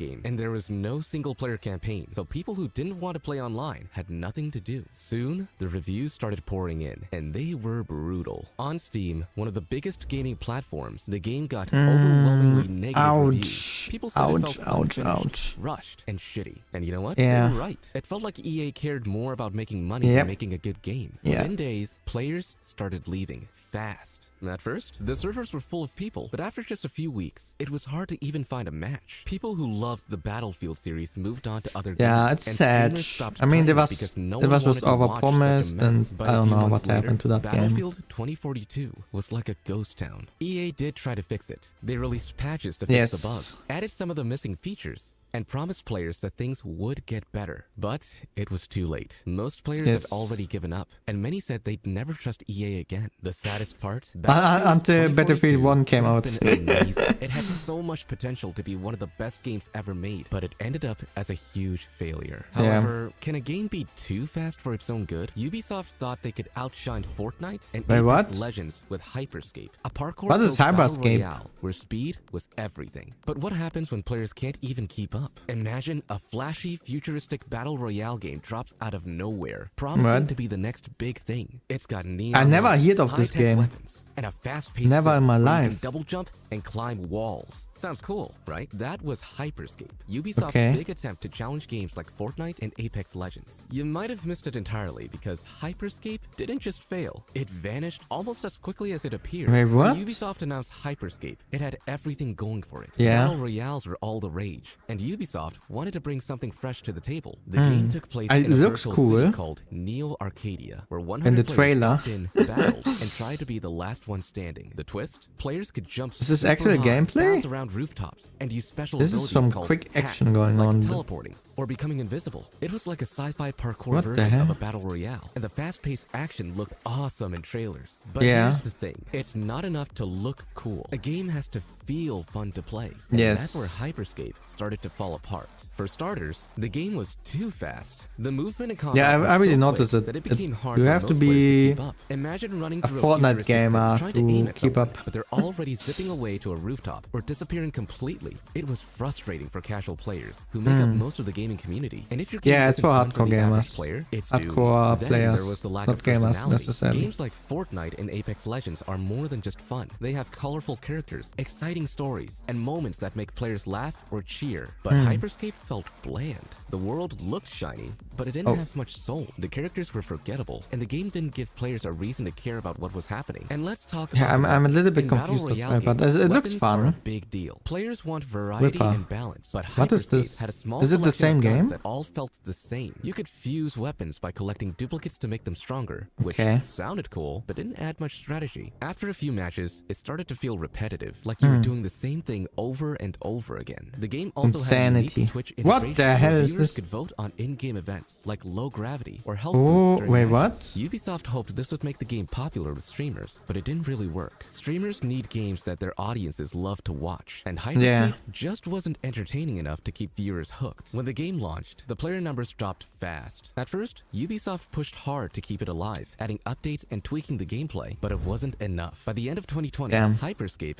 had already been forgotten by most Damn, gamers, this and is Ubisoft so fast. officially shut down the servers in 2022. Crazy. But now, imagine launching your big debut title, only to Oh, pull no. back into beta because it was that bad. Amazon's Crucible went from potential hit to total shutdown in record Yeah, time. wait, what was the went so name wrong? again? Well, they were entering the gaming world with its I first remember, major but this was the title. first It was a game, colorful, no? action-packed hero shooter that aimed to mix Or? the excitement No, wait, of this is something Overwatch with the else. strategy of League of Legends. With What? Amazon's resources and ambitions, people thought this could be the next big thing. But Yeah. instead of soaring, Crucible crashed so hard that it didn't just Crucible? lose players. Wait, what It is was that? pulled back I into never heard beta of and this. eventually shut down entirely. Wasn't there another When Crucible game launched, it from seemed Amazon? like it had potential. It was free to play, and offered 3 game modes. One where teams fought to control objectives, one where players hunted giant alien creatures, and another battle royale style mode. The characters, called Hunters, each had unique abilities and weapons like flamethrowers, sniper rifles, it looks and interesting. even a robot companion. It looked like Amazon was aiming to compete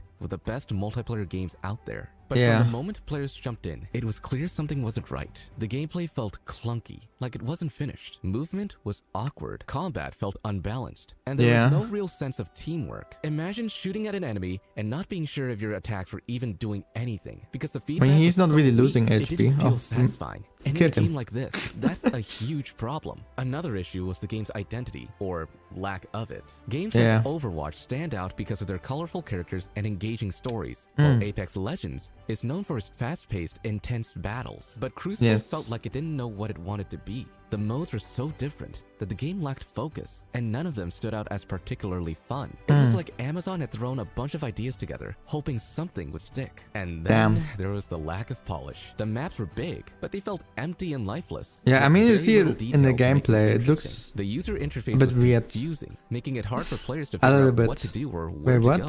Even the tutorial didn't do a good job of explaining the game, leaving new players lost and frustrated. The biggest blow, though, came from the community, or rather, the lack of one. In online games, the community is everything. Players need to feel like they're part of something bigger, whether it's a competitive scene, a group of friends, or even just a shared love for the game. But Crucible struggled to attract players, and the ones who did try it quickly left. Just a month after launch, the game's player count was so low that it was hard to find matches. Amazon tried to fix it. They pulled Crucible out of full release and put it back into closed beta. Wait, something what? almost unheard of for a major game. It was like admitting they'd messed up big time. The developers worked to improve the game, but by then, the damage was done. People had already moved on, put on and there was no a saving roadmap. Crucible. Just You don't 5 have to months put it back after in launch, beta, it's Amazon already announced that the released. game was being What shut do you down mean? for good. In conclusion, even the most hyped games can fuck up. These games are proof that no matter how cool they seem at first, if they don't deliver, people will drop them faster than a politician's promises after election day. So next time you're ready to pre-order, just remember, it's better to wait for the reviews than to end up with a disappointment. And also it's better to wait for the summer sale, because you usually, or the winter sale, because you usually get it like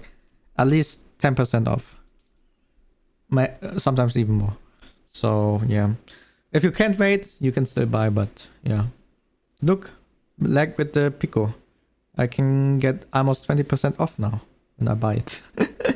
I have to check what was the cheapest. I'm not sure if I'm gonna buy it today or if I'm gonna wait a little bit more and for the next sale, because the next sale should be around the corner. Summer sale should be there around end of next month. No, I think so. I can wait 1 month or 2. I'm not in such a hurry, you know. But yeah, this was the last video for today. This was 11 games that died a few days after launch. And yeah, now we will go into a different game. We will go into a new game, which is called Yuken Kana, and we're gonna make some Japanese learning. We will quickly go through hiragana, see how bad I am by now, and then we will quickly go into katakana, and I will show you how bad I'm there as well. Let me just really quickly change the title. Yuken Kana, that's the title of the game we will play. Let me change it on Twitch as well. Suffering in Japanese. Okay. Where's my Steam? Yuken Kana. There we go. I will show you how bad I am in just a sec. Let me put the game on the screen. Chotomate kudasai. Blum blum blum blum blum blum blum blum. Yeah, oh yeah, you can already hear it. Okay. Okay, there we go. Alright, so we will continue today. Finally. Should I start with training or with the challenge? Let's go with the challenge. Let's see. How far will we get? Okay, this is Hitokata na Chitsu. What? Hitokata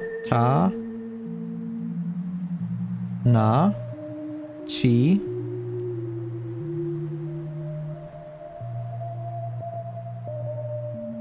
Is it Ra? Wait. Hitokata na Ra. Is it Ra? No. Ra was something else, or? Su? Oh, it was! Oh, damn, okay. I lost a lot of time in this.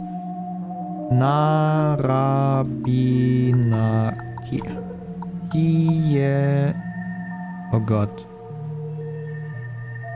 Oh god. Which one was that? It's not Ki or Gi or B. I will skip this one for now. Ote da ma. She. Wait, what was the small one? She. Pi su sha. Oh, okay. My goodness. Shodo kekai. What? No. I'm not satisfied. Let's go in training. Okay. So this one is just endless, right? Okay. No, this is Se. Jisen Nabe. Okay. Charity pot. Okay. Kisho.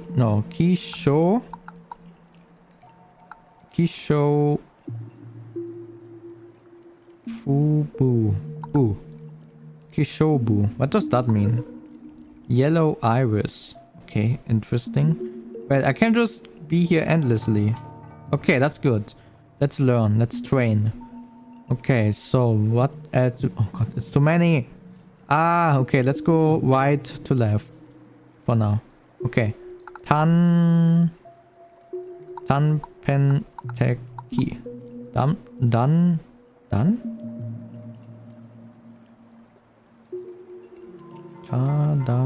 Yeah.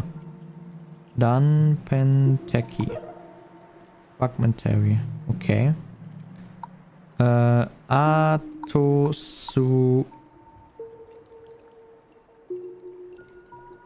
I think it's Saru?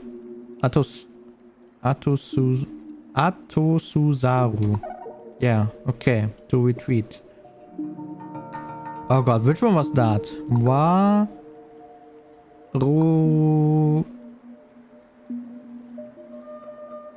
G. What was this one doing? Wait, something is wrong. G. And then the next one would be Re. Or Ne? Varu. G. Oh no, wait. Is it Ja? Re? It is! Offensive joke, okay. O Sumitsuki. Ko Renki. What? Ko Nenki. Ah, there we go. We are getting back to it. Nabe. Yeah, Reru. Ah.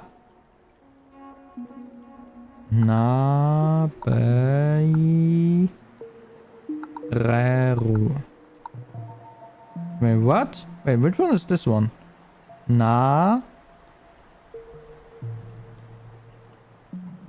Yeah, Be. Re. Is it? It's not Ne, is it? Reru. Oh, it's Ge. God dang it. Nagereru. Okay. Yeah, we messed that one up. It's okay. Hiko.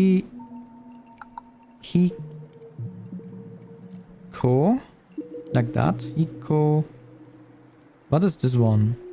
Ne? No? No, it's not no. Ne? Is it ne? Wasn't ne different? Neru? Hiko. Meru. Ah, okay. There we go. Alright. Kinagara. Huh? Oh. Wait. What was that one again? Sanagara. Okay. There we go. Then Hitotsu.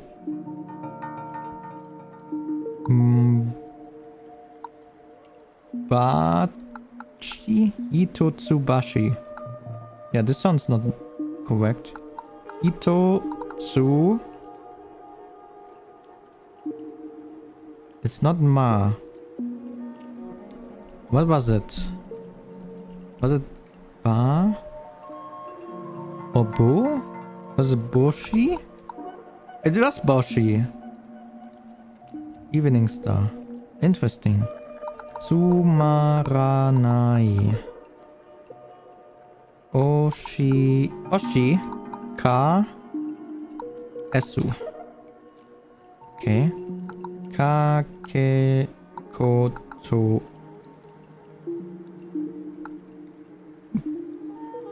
Ba. Okay. We are getting there. Wait, what does that one mean?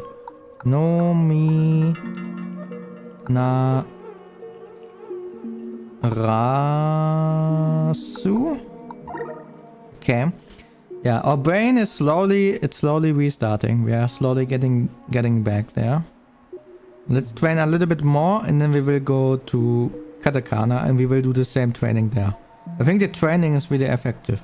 We can do it for a little bit and we can check what's going on if we don't know something. I think it's useful. Yeah. Let's make until we reach 10,000 points, okay? And then we will go to katakana until we reach there 1,000 points. Okay, so Ado Kenai. Innocent.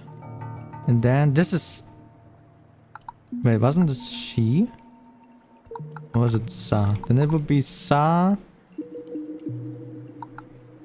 Bo. Which one is it? I have to look this one up. She? So it is she. She. Interesting. Okay, so it's... Yeah, Shibo. No. Jibo. Yeah, okay. Oh... Chi... Baira. No. Ro. Ochibairu. What does that mean? Russet. I never heard this word in my entire life. Okay. Shiosaru. What? Oh, it's A. Shiyasaru. Huh? No, it's O. I'm stupid. Wait, what did I make wrong? She. O. Seru. Seru. Se, not se. I'm so stupid. I'm so sorry. Chio Zeru. There we go. Okay. Tobi Agaru. Na. Be. It's not she. Sameru. Wait. Na. Yeah. Na be. Oh, hello Alice. How is it going? How are you doing today? Na be. What is the third one? It should be Sa, no? I'm mad? Why are you mad? What happened? No, but... Sa... It's not... No. It's not ne either. It's not mo as well. Meru. But it's not Meru. Okay, what's this letter? It's me. Sa. Oh, it's gu, not ke. Ebe. Oh, god dang it. Nagu sa meru. Okay. There we go. Damn. Shiro.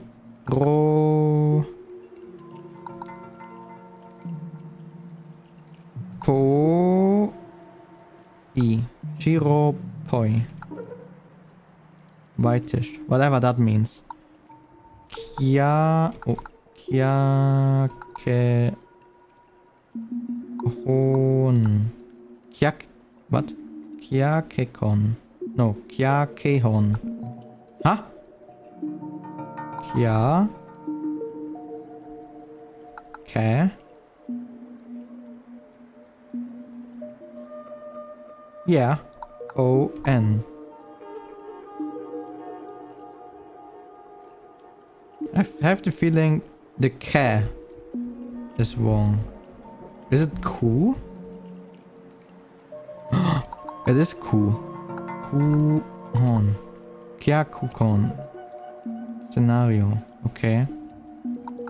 Yoi Pari. Night Owl. Natsu Bi. Oh. Bio. Natsubyo. Ah. Natsu. It's not Bo. It's Bio, no? Na. It's not Na. Hatsu. Bio. Oh my god. I'm mad because Builderman is not lowering the prices on the store. I refuse to pay 100 Robux for a hat. What? Damn. Why is everyone playing Roblox these days? I played it like one time in my life. And it was because I wasn't able to play Minecraft. I don't know. Is it good? I don't know. Kashi Hokoru. Kachi Hokoru. To triumph. What?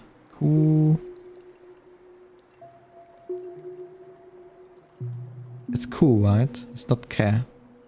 Kure. Be. Re. Wait. Kure. Bere. Mo. So it's care. Kere. Bere. Mo. Huh?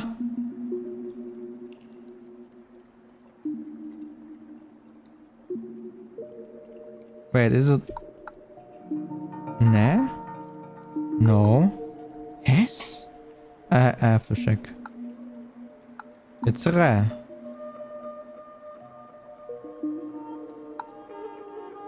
Wait, what?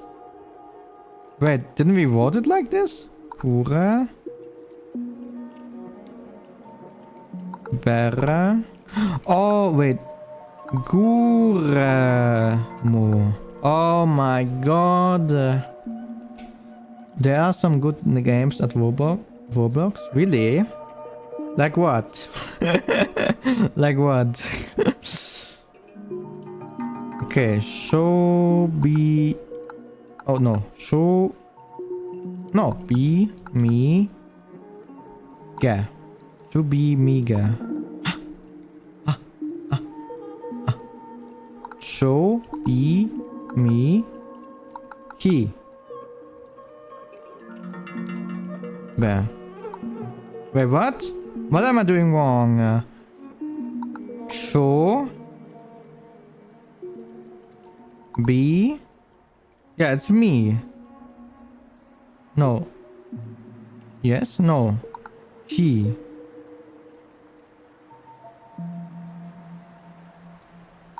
Okay. Okay. I don't know what I did wrong before. My brain was, I don't know. Blocktails? Wait, what? Inubrada is also mad because he's not going to be the next Power Rangers. He's Blocktails. It sounds like DuckTales. What is Blocktails? N... Is it N? Yeah. N... Shoe. Column. Okay. Ra...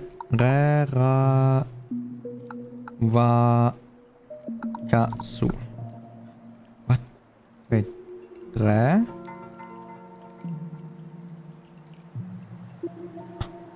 Va... Kasu. Damn it. Damn it. Damn it. Ten... Pura. Wait, it's written with N in Japanese? Okay, interesting. Kyo... Oh. Kyo... Ho. Kyoho. Religious law. Interesting. Dakara. Dakara. Wait, what was Dakara? DuckTales? I love that show. Yeah. Dakarate. Even so. Oh, I knew I heard that. I knew that sentence. You hear it in every anime. That's why. Okay. Gyo. Gyo. Ketsu. Blood clot. Dai. Po.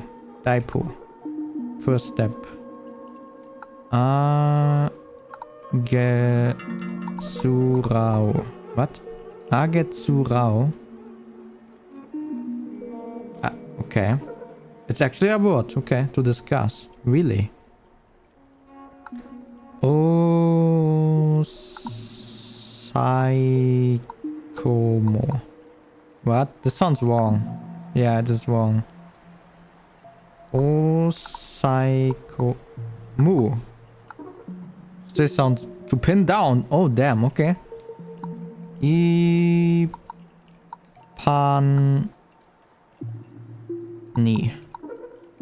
Generally. Okay. Saihyo.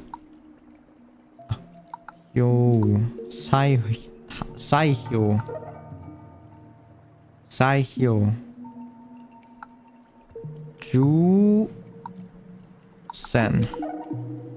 Previous. Kako... Yushi. Whatever that means. Modified fat. Damn. Mamono. Obstacle. Gojo. Gojo? Satoru? What's going on here? Teki. Oh. Ijimashi. Fiddling. Wait, this is Ne, right? The first one? Nesumi... Anna. Nesumiana. This sounds wrong. But it seems like it's the one written down. Rat hole. Damn. Okay, it was right at least. Chutsugeki. Okay, we are getting back. We are getting back. We are still a little bit slow, but we are getting back. Gay... What? Gyo. Sochi. Damn it. Wait, what is it? Gu? So...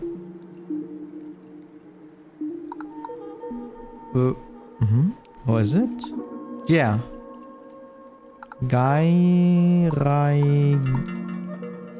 Go.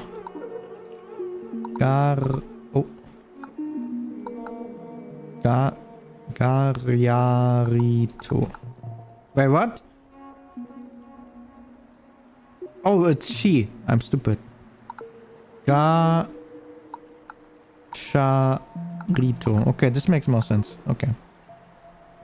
Norimawaru.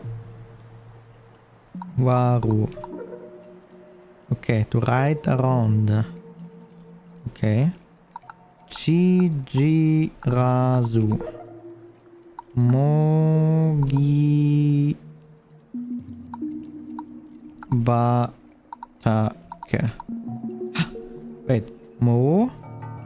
What? No, Mugi Batake. It's K, right? Yeah. Okay. Kia Setsu. Kia. Cool. It's cool. I have to get this into my mind. Kia Kusetsu. Wait, what? Wait, Kia?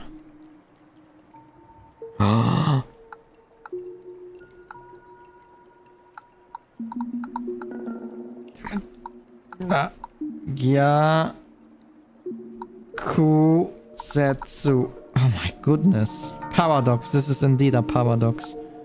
So many mistakes that I do. Shu.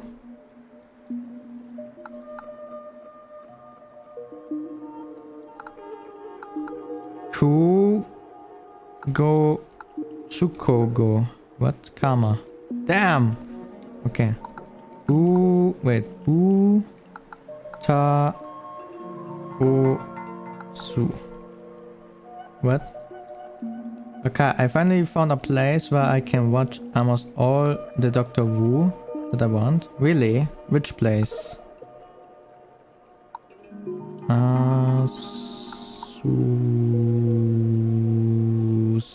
Sayumi? What the hell? Sadly, like 97 chapters of the original Doctor Who are lost media. Dailymotion. Oh, damn! You are going to the forbidden side. Crazy. Dailymotion is like Bilibili. You just get free stuff. It's like YouTube, but in the 2010s. When you were watching Elfenlied, the full series on YouTube.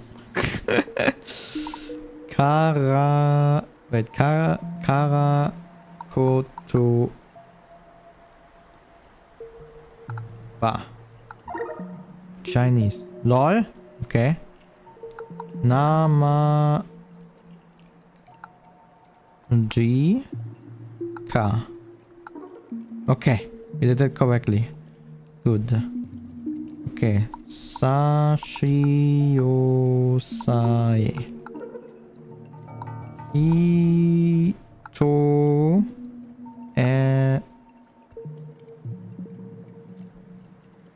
Muno Mono. Okay. Tobitsu. Oh. Tobi Su Saru. Yeah.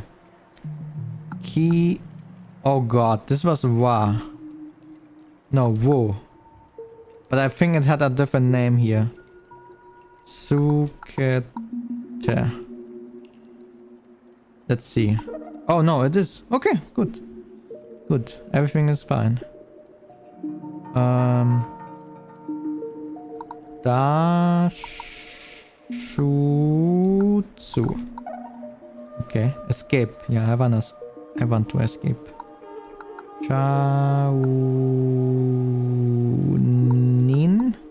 Shaonin. Yeah, this doesn't sound correct. Sha U Ni En. Show. I'm stupid. I'm stupid. Shonen. There we go. This makes more sense. Okay.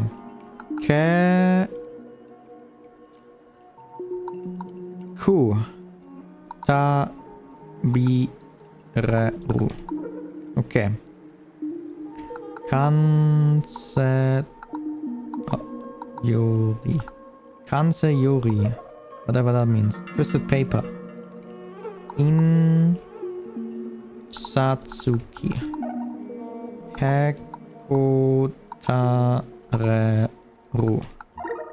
There we go. Modokashi. Modo? Isn't it Mu? It is. Okay. In Kai. Komite. Interesting. Kanri. Oh. Wait. Kanryo. Aha. Oni. Oni? San. Ah. Oni-chan. Okay.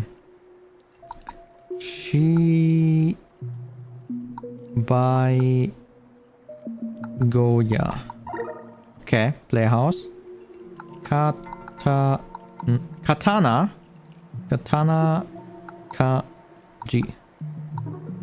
Swordsmith. Oh, we need to know that. We have to keep this in mind. Identen. Oh, Idenki. Wait, Identeki. Genetic. Nagaredasu. Okay. Onshu. Review.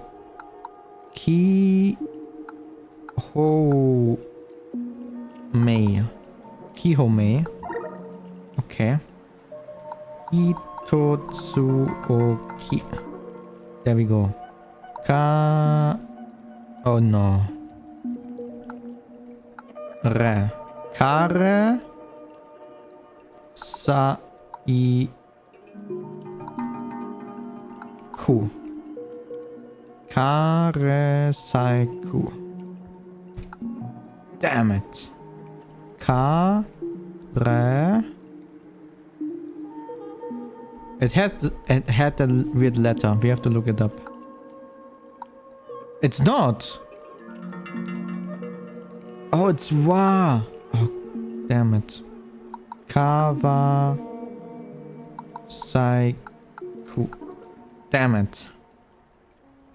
So this time. Soreto. Oh. There we go. Competo.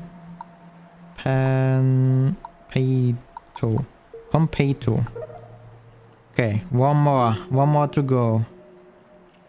Ado. Ke. Nai. There we go! 10,000 points! We made it. We made it. What did I say for katakana? 2,000? Oh god, this is gonna be interesting. This is Ue. Kiwi. I completely forgot those. Oh no. Oh no. I think this was Ro. I think. Or Yo. But what was that one? Ke. Okay. Ikea. Kakao. Airo? Wait, what was it? Yo. Was it Ko? Aiko? Oh, it was. Then this one is Kokoa. Aiko. Ako, sorry. Ikea. Okay. Ike. Wait. What was this one? Ku. Okay. Okay. Ku. Okay. EU. Ko. Oh god. Ke. Okay. Iki. Kia. Iku. Yeah. Damn. My brain. Crazy. Ia. Io. No. Oi. Uki. Oko. Yeah. This is Ke, right? Kea. It's not Ke. Okay. Aku. Eu. Iku. Ike. Okay, Ke. We don't have a good comparison right now. Wait, what? It's not Ike? Oh, it's E. Eke? Oh, okay. Damn it. Okay. Uo. Oka. Oh. Eke. Eku. Do we have a comparison? I want to show you a comparison. But okay, this one, when it's not having this weird, if it's weird like that, it's cool. Okay. Kiu. Ka. Kua. Yeah. Cow. Koi. Ki. Kuka. Wait, what? Keka. Damn it. Wait, this was cool, right? Ku. Yeah. Evil lot. Interesting, good to know. Ko. Okay. Let's go right to left and then we will probably be done. Kua. Care. Damn it. Koa. Ki. Ke. Okay. Oku. Damn it. I'm still messing up. Kue. Kiki. Okay, let's do one more. This is... The white one is... Keka, right?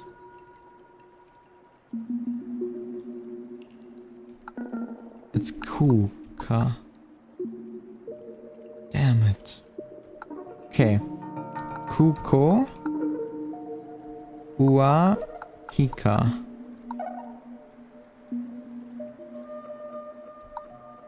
Keki. Ko. Ako. Kaku. Aka. Ao. Kia. Ui. Koki. Oh, Koki. Koku. Iko. Ei. Ia. Uko. Aku. Okay. I think we got it for now. We have to repeat this, definitely. We have to repeat this. It's still not fully in my head. I'm still getting a little bit confused. But I think we are on a good way to getting back. Okay. This training is really helpful. This is really necessary. Okay, but this will be it for today. I will go back to work. I still have to finish some things, so I really don't like it, but it needs to be done. So yeah, but tomorrow we will have some fun because tomorrow we will get back to Clair Obscur.